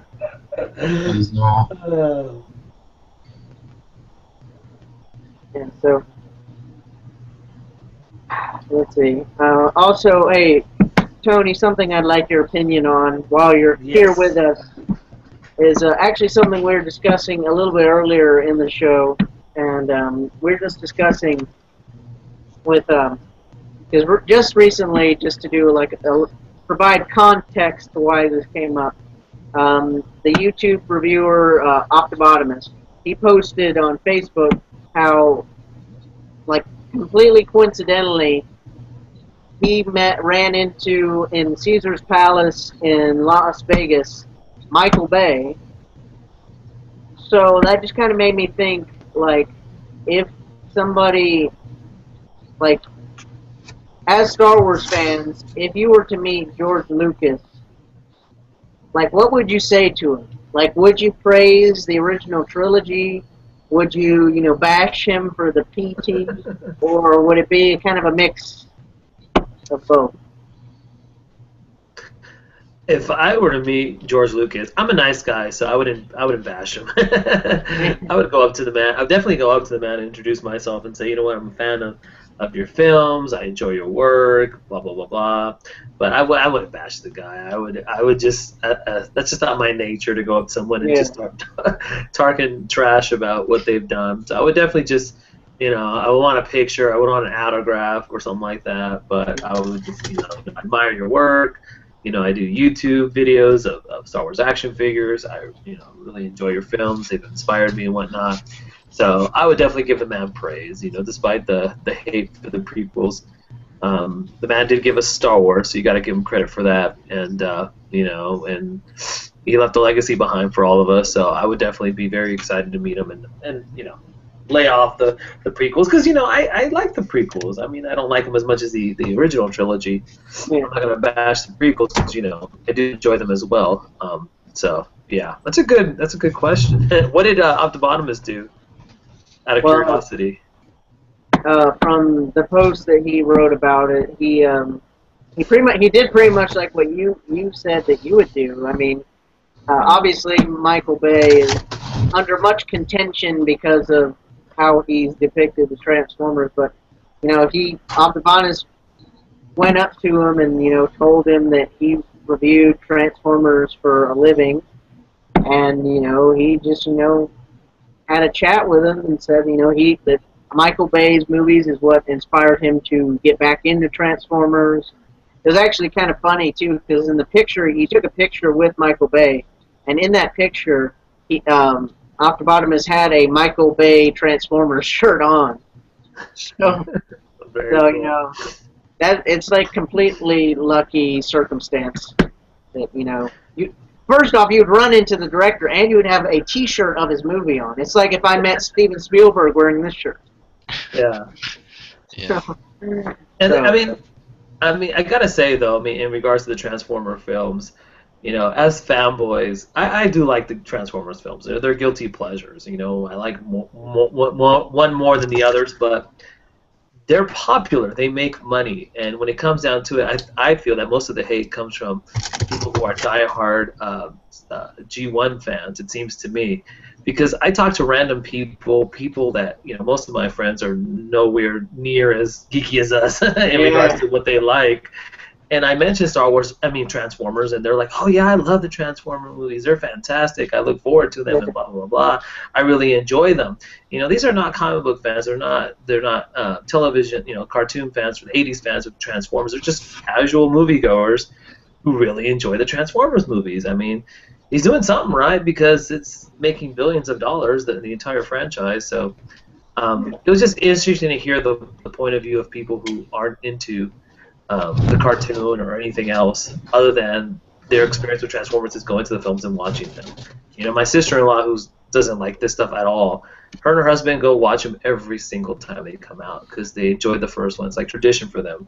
If you ask her about the cartoon, she's gonna tell you, I've never seen it. I've never read the comics. I don't collect the toys. She's not into any of that stuff, but she enjoys the films. So it's just interesting to see another perspective of that, or like Guardians, which has been so popular amongst people who aren't fans of the comic book or heard of the characters. So, as much as can I interrupt real quick? Oh yeah, go for it, Steve. I just want to say, when I saw Guardians, I had never seen so many older elderly couples. It was me and my buddy, and everyone else was like in their 60s and 70s. I actually had a similar kind of thing where it's like, that's a lot of old people in the theater. Except for it was with Captain America 2, which I kind of, in my mind, I just kind of associated that, well, Captain America was popular, obviously World War II. But these people weren't that old, but, they probably grew up in the 60s when Captain America came back. Their parents probably really liked Captain America. So. But yeah, Guardians of the Galaxy, I wouldn't expect old people to be into that. Yeah. One of my friends, who's one of my closest friends, who's about 60, her and her husband went just today, and she texted me. She's like, I love the film. It was fantastic. I'm downloading the soundtrack right now. Yeah. Awesome Mix Volume 1. Exactly. And it's nice to see that perspective of people who aren't into the comic books or the television shows as much as we are, and they enjoy the films. So, anyways, just wanted to throw that out there. Yeah. Well, quickly to comments. since we've gotten a few. But anyway, in the comments, NG Chris is joining us again. Hello, NG Chris, our loyal, devoted live show viewer. How are you doing, man? I hope you're doing good. You're my favorite viewer of live shows. Now, I don't want to offend everybody else, but NG Chris, he's been there for every single one. That's dedication right there. But,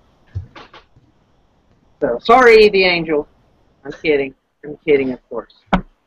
But I would like to know E the Angel's first name. If you can say that in the comments, because it's hard to say your name, dude. At least give us your first name, because I don't think he's ever told us. I believe I know what it is, but I don't want to say it, because if I get it wrong, I'll sound like an ass. So, let us know, E the Angel, in the comments below. What is your first name? Or something we can call you by, Bob or whatever. Bob, E the Angel. There you go. No, yeah. Because I believe he told me in a message a long time ago, but okay. not going to say it, because he might not want me to say it anyway. So it might be a privacy thing. But anyway, E the Angel, coincidentally, he commented when we were just talking about natural disasters this moment ago. He said, our favorite natural disasters. This is more spontaneous, which is more in keeping with the name of the show.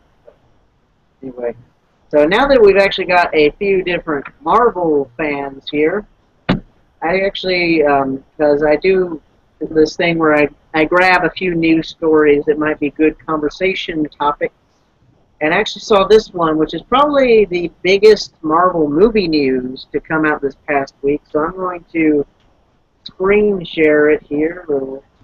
Can I guess? Go ahead, guess away. Dr. Did Doom? you see that new Doctor Doom? That looks so stupid. Yep, there's Dr. It Doom. looks There like we he was in go. rags or That something. looks Oh, awful. no. Awful. I did hear. Excuse my language. Excuse my language. He But might that have. is fucking terrible. I think the worst thing I about can't it believe that. is that the way we make movies now is just a big green room. But I think I'm not gonna hate on it so much because it's totally out of context for us. I heard someone. It is worthy of your hate. Well, I heard someone say that he'd just been torched and he's been burned up at this point for some reason, possibly by Johnny. And I don't know why he looks the way he does, but no, I think the movie is gonna be terrible. Yeah.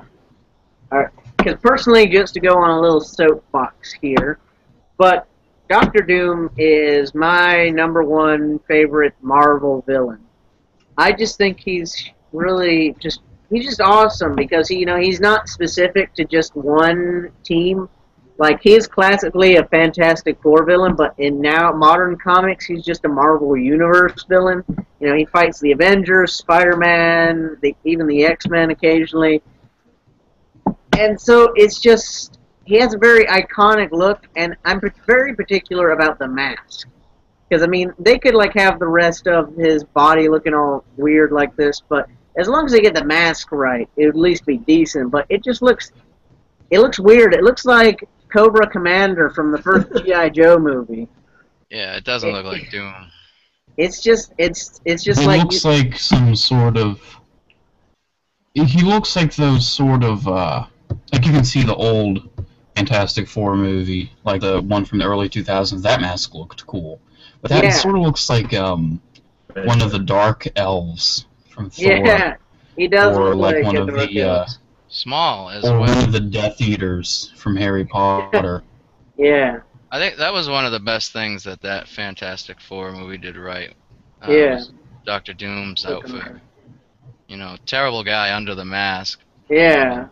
I mean, that looks really good. That looks like Dr. Doom right there. Yeah. I mean, particularly the mask. The mask looks awesome. That's like the thing that you have to get right. The thing you have to get right about Dr. Doom is his mask and hood. But the actor portraying him does look pretty small. I mean, just looks like a little guy. I mean, I don't know if it's the perception of the picture. That hood looks so silly. Yeah. The hood is just ridiculous. But like Steve said, it's the same thing about him being burnt by the Human Torch in that scene, and there might be a lot of CGI involved after they edit that scene. So we'll see. I mean, we can't judge too quickly, but based on that hood looks terrible. I don't know what they're planning to do with CGI, but the hood and the way it's wrapped around him, it just I don't know. And he just looks so tiny. I don't know if the actor next to him is supposed to be the Thing or something, but yeah, that's what a lot of people have suggested, and like. I mean, because I want to like approach this like I did with the set photos for the Avengers 2, which showed Ultron, and it was very obvious that most of him was going to be CGI. So I'm hoping that they're going to do some work with Doctor Doom here, but the whole like he's just been burned theory, I guess that has some credence too, because in this second picture here, that's very obviously a stunt double for the Human Torch right there in the corner. With the glow suit on, and they're doing like some wire work here, so I'm guessing it's a fight scene. The hood is very like old lady. Yeah, it's a bonnet. Yeah. Yeah. So hope that looks better. Yeah, so that could be done a lot better, but post-production can work wonders. And this movie's supposed to be released next summer, right? 2015? Right, 2015 June or July. Yeah, and no trailer, no nothing. Yeah, there wasn't any buzz about it at Comic-Con. I know, I'm not going to watch this. Yeah, it's like no panel or anything. I'm not even sure at this point if I'm going to see it in theaters, Yeah. So, Joker Fat mentioned that his favorite Marvel villain was Doctor Doom. So we should, like, sort of say who's favorite Marvel villains. Like, who's each. I cannot talk. It is, what, 3 a.m.? 3:09. Yeah, you get my idea. Nice. Favorite Marvel villain?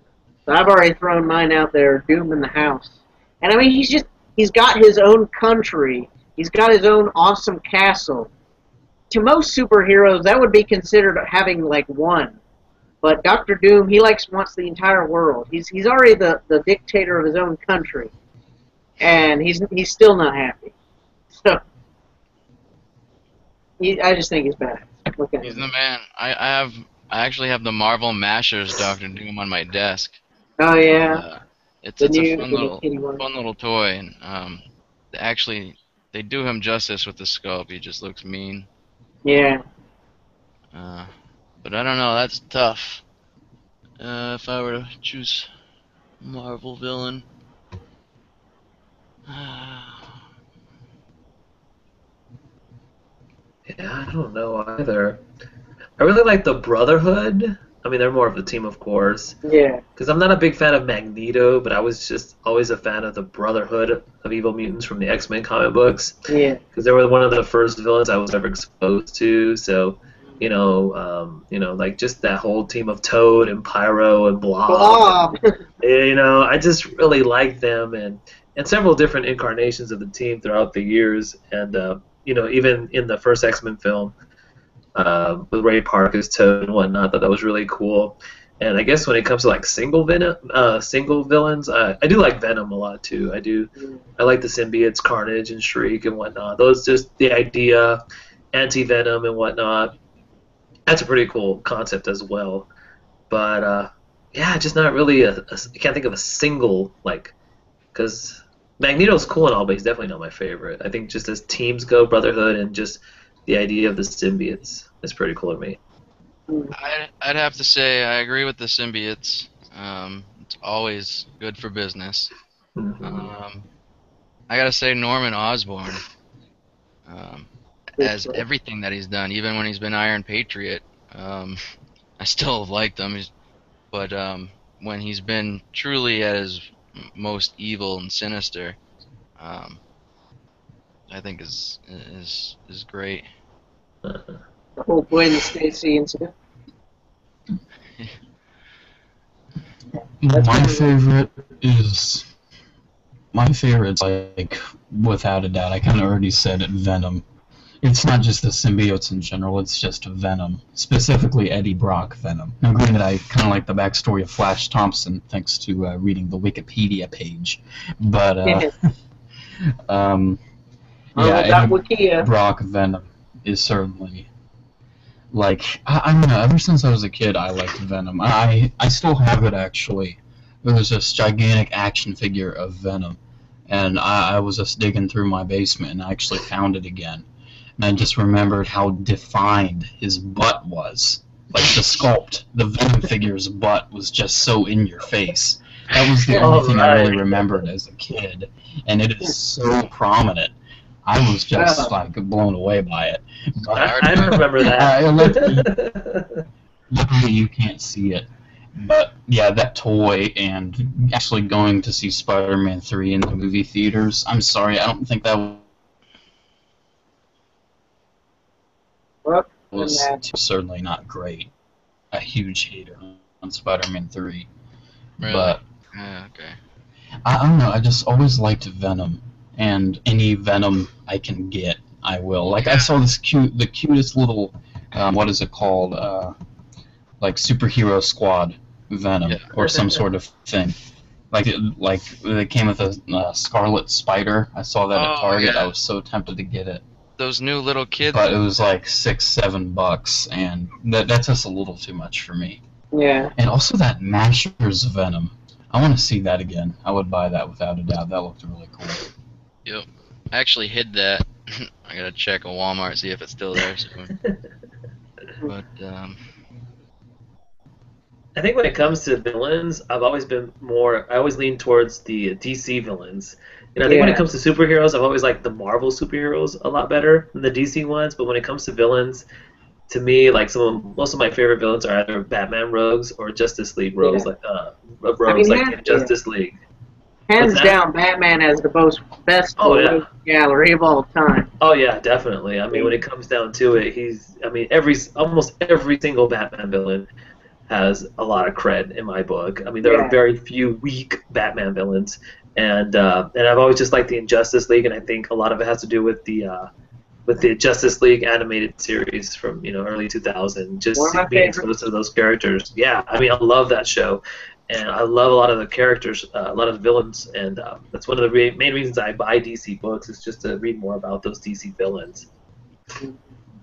Definitely. When I think of like superheroes and such, I sort of classify them into 3 categories: Marvel, DC, and Batman. Now, granted, Batman is a part of DC, but Batman just has his own following and his own universe that I feel like it would do him a little more justice to just single him out as his own property. Out of the 3, I would say I certainly prefer Batman, but I would do Batman, then Marvel, then DC. There's just not a lot of interesting DC stuff. And a lot of the properties, like, I try to sort of enjoy the Green Lantern, but not like in all of his stuff, but I just really can't. A lot of the DC stuff, it's like, I don't know, I just can't really get into it. It seems like DC tries to take itself a little more seriously than Marvel does. Yeah. And I mean, I just like if you have a character as goofy as you do, don't take it seriously. Just don't. Like, I'm just trying to think of one. I can't really think of one. I'm really brain dead right now. I gotta get off here soon. The show's probably not going to go on for too terribly much longer. Because I'm getting tired of it. Yeah, when you have a character that's really goofy. Well, when you have a character that's really goofy, don't take it seriously. I mean, because, you got Deadpool, what kind of writers must have more fun than the writers who do Deadpool? Yeah. He's a pretty goofy character. Well, Harley Quinn's been getting a lot of, she has a pretty goofy title right now. Yeah. I think she does a lot of breaking of the fourth wall as well as Deadpool. And, I mean, she's super popular, but she's goofy. I mean, they've given her more of a Deadpool kind of character now with her recent comic book. I haven't read it yet, but that's what I've heard. And, and I really can't think of any other goofy DC characters right now. which actually that kind of reminds me of something in particular that I wanted to talk about, and I kind of forgot there for a bit. But actually, another bit of movie DC or superhero movie news. I'm getting tired because my sentences are not working as they should. It's rumored that DC for Man of Steel 2, Batman v Superman, Justice League Prologue, whatever it's going to be called. Cyborg, Aquaman. Yeah, v Aquaman, v Wonder Woman, v Cyborg. But there's a rumor going around that DC Warner Brothers has a no jokes initiative with their movies. Wow. So they're trying to, at one hand, they're trying to copycat Marvel in terms of their movie setup, and on the other hand, they're trying to be the antithesis of Marvel movies.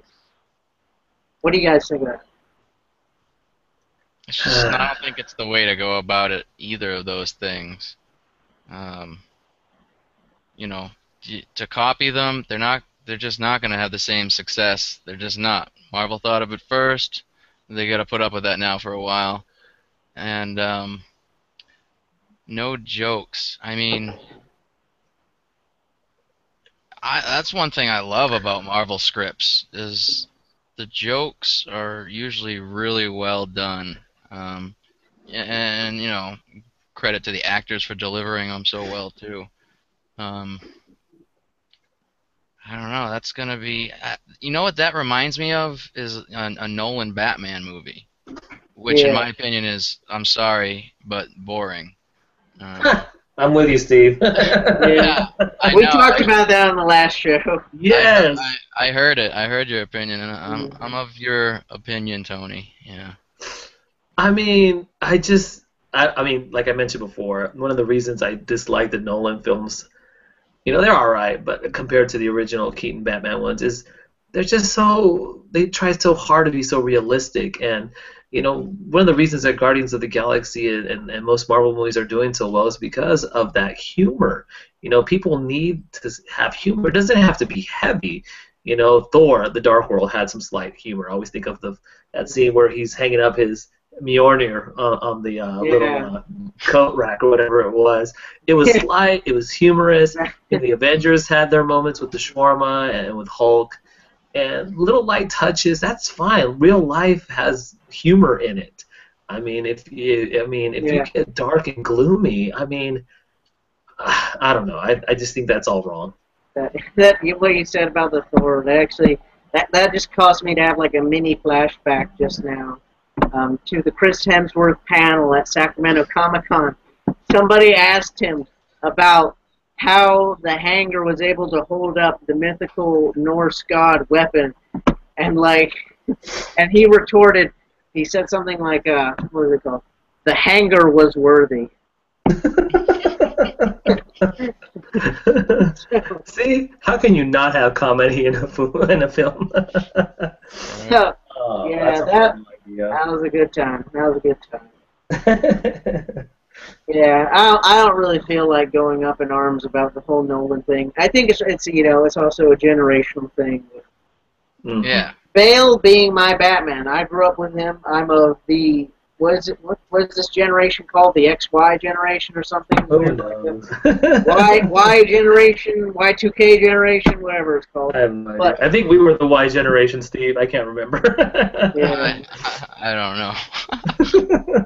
Well, anyway, so I grew up with Bale Batman. Bale is he's just going to be my Batman growing up. You know, it's the same thing as you know, your parents. Most likely, I'm not, you know, trying not to assume here, but, you know, what's his name? You know, Batman 66 being their Batman. Adam West. Yeah, Adam West. Why did I forget that? That just totally skipped my brain. But, so yeah. I'm sure it is, yeah. Generational thing.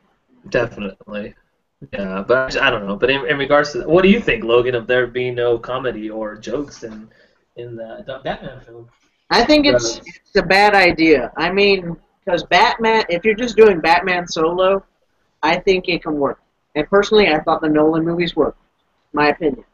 But when you start bringing in Superman, which obviously Superman v Batman is going to be all about, I think when you start bringing in these outlandish, out of this world characters, then you need to like not take yourself so seriously.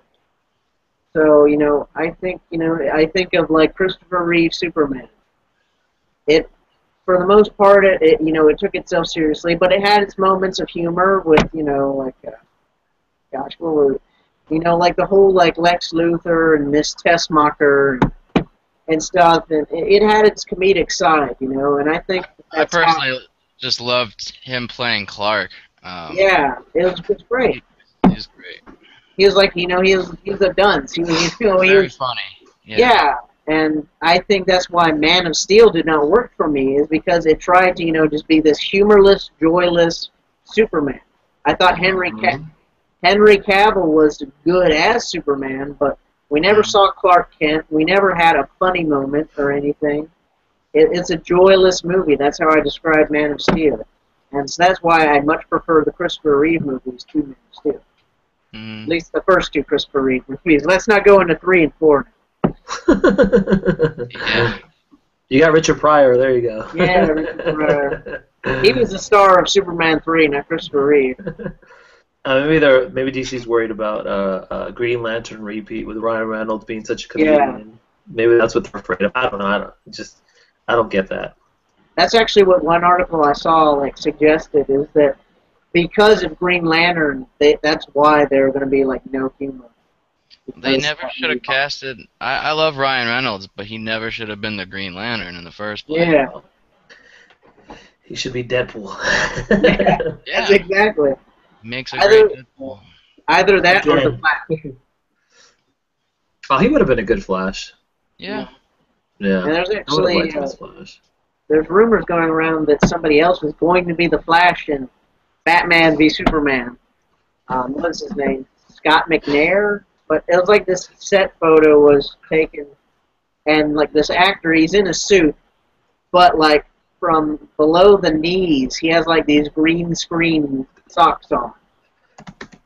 So some people are suggesting that he's the Flash, or Metallo, or somebody that's a supervillain or hero because he's got some green screen going.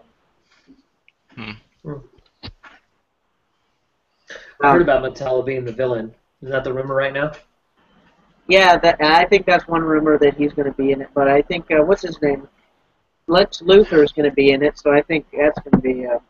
this guy, Social Network guy, he's going to be Lex Luthor. Yeah, I heard, is it Jesse something? Berg? Yeah. Eisenberg. I heard he's not a fan of the old movies, and he's never read a comic. Yeah. So he's going to be our Lex Luthor. Yeah. I wasn't too happy about that casting choice for Lex Luthor at all. Yeah. Now more so. Now less so because of the fact he hasn't read a book, a comic book in his life. Yeah. I just don't know how these people never read a comic book. Just at least one. Yeah. But I got a message from Adam saying that the live stream. Yeah, pretty much. The live stream automatically, because you know how he's kind of been popping on and off, because the live show has been booting him somehow. But he said that he's just too tired this time, so he's heading off to bed. So good night, Adam. All right, man. Yeah, it's almost 4 o'clock in the morning over there. Yeah. It is. Personally, I'm getting quite tired myself, so I think probably 5 minutes. Let's call it. Yeah, that sounds good. 5 minutes. Sure. We'll end it. But yeah, Jesse Eisenberg is going to be our Lex Luthor, and Gal Gadot, who I have never seen in a movie before in my life, is going to be Wonder Woman.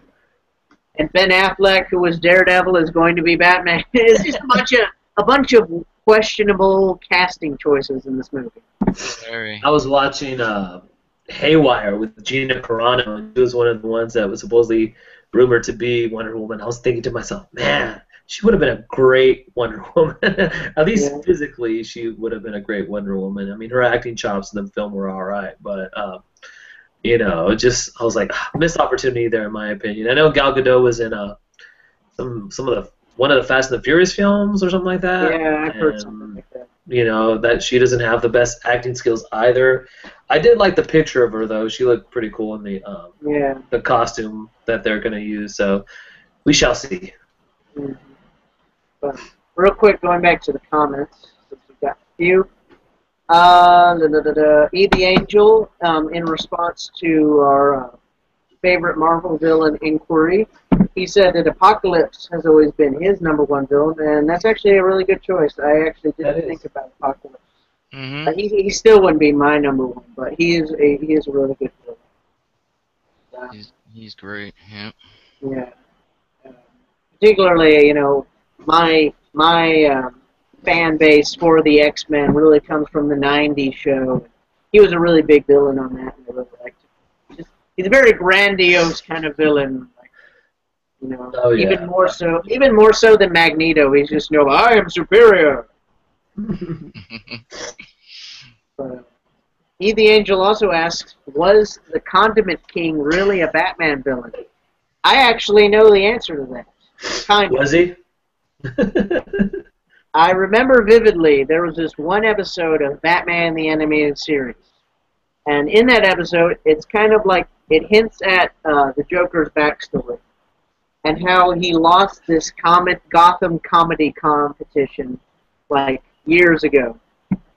And so, as his revenge from the plot of the episode is that he does this like weird mind controlling thing that drives these professional comedians crazy, and they adopt these like really stupid villainous alter egos. And one of the comedians that he brainwashes takes up the mantle of the Condiment King, and so it's like one scene in the episode, like he's like shooting mustard and ketchup at people, and Batman just pretty much comes in and is just like, and just like one punch knocks him out. and then the episode goes on. So that's where I know the Condiment King from. Whether he was in the comics, I have no clue whatsoever. Yeah. So I would not know. yeah. Oh man, mustard. I think I remember that episode. I wish I did. I'm sure I've seen it because, of course, I've seen every episode back in the day. I gotta rewatch it though. Yeah. It's been too long. Mm-hmm. I think it was third season. Just guessing.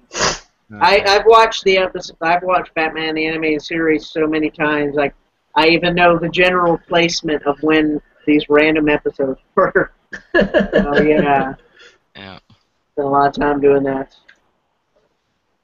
Anyway, it's 12:29 a.m. in the Pacific Coast time.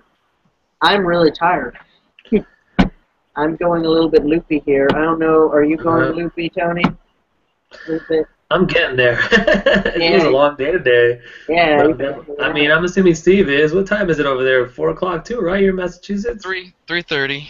3:30. All right. I'm usually up this late anyway. Yeah. Oh my goodness. I can't remember the last time I was up that late. Yeah. I'd be in bed right now if it was a work day tomorrow, that's for sure. But Yeah. yeah. Thank goodness for Labor Day. Woo woo! Oh yeah. I got some pizza. It was great Labor Day. great pre-Labor Day. Pre-Labor Day. It's caused a couple of my figures to, I gotta wait now, or else they would have been here tomorrow. I gotta wait. Yeah. Yeah, I'm waiting for something right now too, and I was like, oh, I'm not gonna get it tomorrow. I have to wait till Tuesday now. The downside of holidays. I know, right? Oh well. You know, it'll be like 100 degrees tomorrow, so I'll be indoors pretty much the rest of the day. I want to quickly recommend a movie to you guys. What movie? If you dig horror movies at all, it's best not to know much about it. Just know that it's good. It's called Afflicted, and I found it on demand on Comcast. But it's a newer movie. I don't think it was a major release, but it is an amazing story. And I wish I could tell you more, because I'd say, hey, if you like this kind of movie, you'll love it. But if I do that, you'll know too much, and it won't hit you as hard. So, yeah, if you're bored and want to watch something Afflicted. I'll check it out. I watched Predator 2 for the first time today, believe it or not. Oh, Predator 2? Yeah, I've never seen Predator 2 until today. I think it's an underrated movie, personally, because I just really love the Predator movies, even the crappy ones. I love the Predator. I do too. Predator 2. Yeah. I like Predator, and I love AVP, and I like Predators. Yeah. The Rodriguez one, but I've never seen the second one until today. And I'm like, hey, this isn't too bad. I actually only saw the second half of it. It was on TV, so now when I go buy it. Yeah. But, I was like, not too bad at all. I really liked just the last 45 minutes, Danny Glover and the Predator going at it. I was like, this is cool. Yeah. And the last scene where they show all the different Predators, I was like, wow. Yeah. Because that, honestly, that's where a lot of the Predator mythos comes from, is Predator 2. Yeah. And then I saw the alien skull. I knew about on the trophy wall. I always know. That's what spawned the entire idea for AVP, actually, was the whole skull on the wall. And then the comic came, and then the movie. Yeah, I need to get that Blu-ray now. I was like, I need to go. I always see that Target for like $8 for both the first and the second one on Blu-ray. So I'm like, oh, I need to pick that up now and watch it. Yeah, that's a good one. Afflicted. My wife likes horror films, so I'll let her know about that one. Oh yeah, I don't know your wife, but it's a movie that I think females in general would love too. Yeah. It's not, not such females. It's a horror movie for girls. No, but there's no stupid, gratuitous nudity or gratuitous. Yeah, there's not like a blonde bimbo with bouncing boobs like running away from a slasher. No Mandy statues, no. Yeah, no Mandy statues. Running upstairs, of course. Cause I don't want to watch it anymore. No. Yeah, she likes everything from like Descent all the way up to like Nightmare on Elm Street kind of. Okay, yeah. So and I do like some horror, so I'll have to look it up. We don't have Comcast, but we'll see if we can find it somewhere else. Oh yeah, I'm sure it's out there. Yeah. Well, I think it's quitting time now for the live show, so let's check the comments real quick, though. We don't want to leave without saying hey to people in the comments. So yeah, NG Chris says it's 3:30 p.m. Monday in Singapore, where he is. So he's in Singapore, right? Yep, Singapore. That's pretty crazy. Time zone differences, everybody. Exact opposite of me. That's pretty interesting. Yeah. Yeah, a good 12 hours. That's about it. E the Angel thanks me for my insight on the Condiment King. What am I going to say? The Condiment King. So yeah. So. I have to Google one after this. Yeah, let's see if he's actually in a comic. Anyway, guys. So. Thank you for watching, everybody at home. It's been a great live show as always. Really enjoy it. And it's been a good couple hours talking about various things. We started off with Star Wars, and then we just went crazy with Marvel near the end. Oh, I missed the Star Wars conversation. Yeah, that's pretty much what the first hour or so was about. We talked about Star Wars collecting, Star Wars movies, blah, blah, blah. Yeah. Oh, darn. Next time. Thank you guys for watching as always. Do you guys want to say your catchphrases or anything? Well, I just want to say thanks for having me, and it was fun, and I'll be on again. Yeah, definitely. Once again, thanks, Logan, for having me on again. I really enjoy doing these when I can, and yeah, until next time, may the Force be with you. Yeah, so till next time, this is Joe Buffett signing out.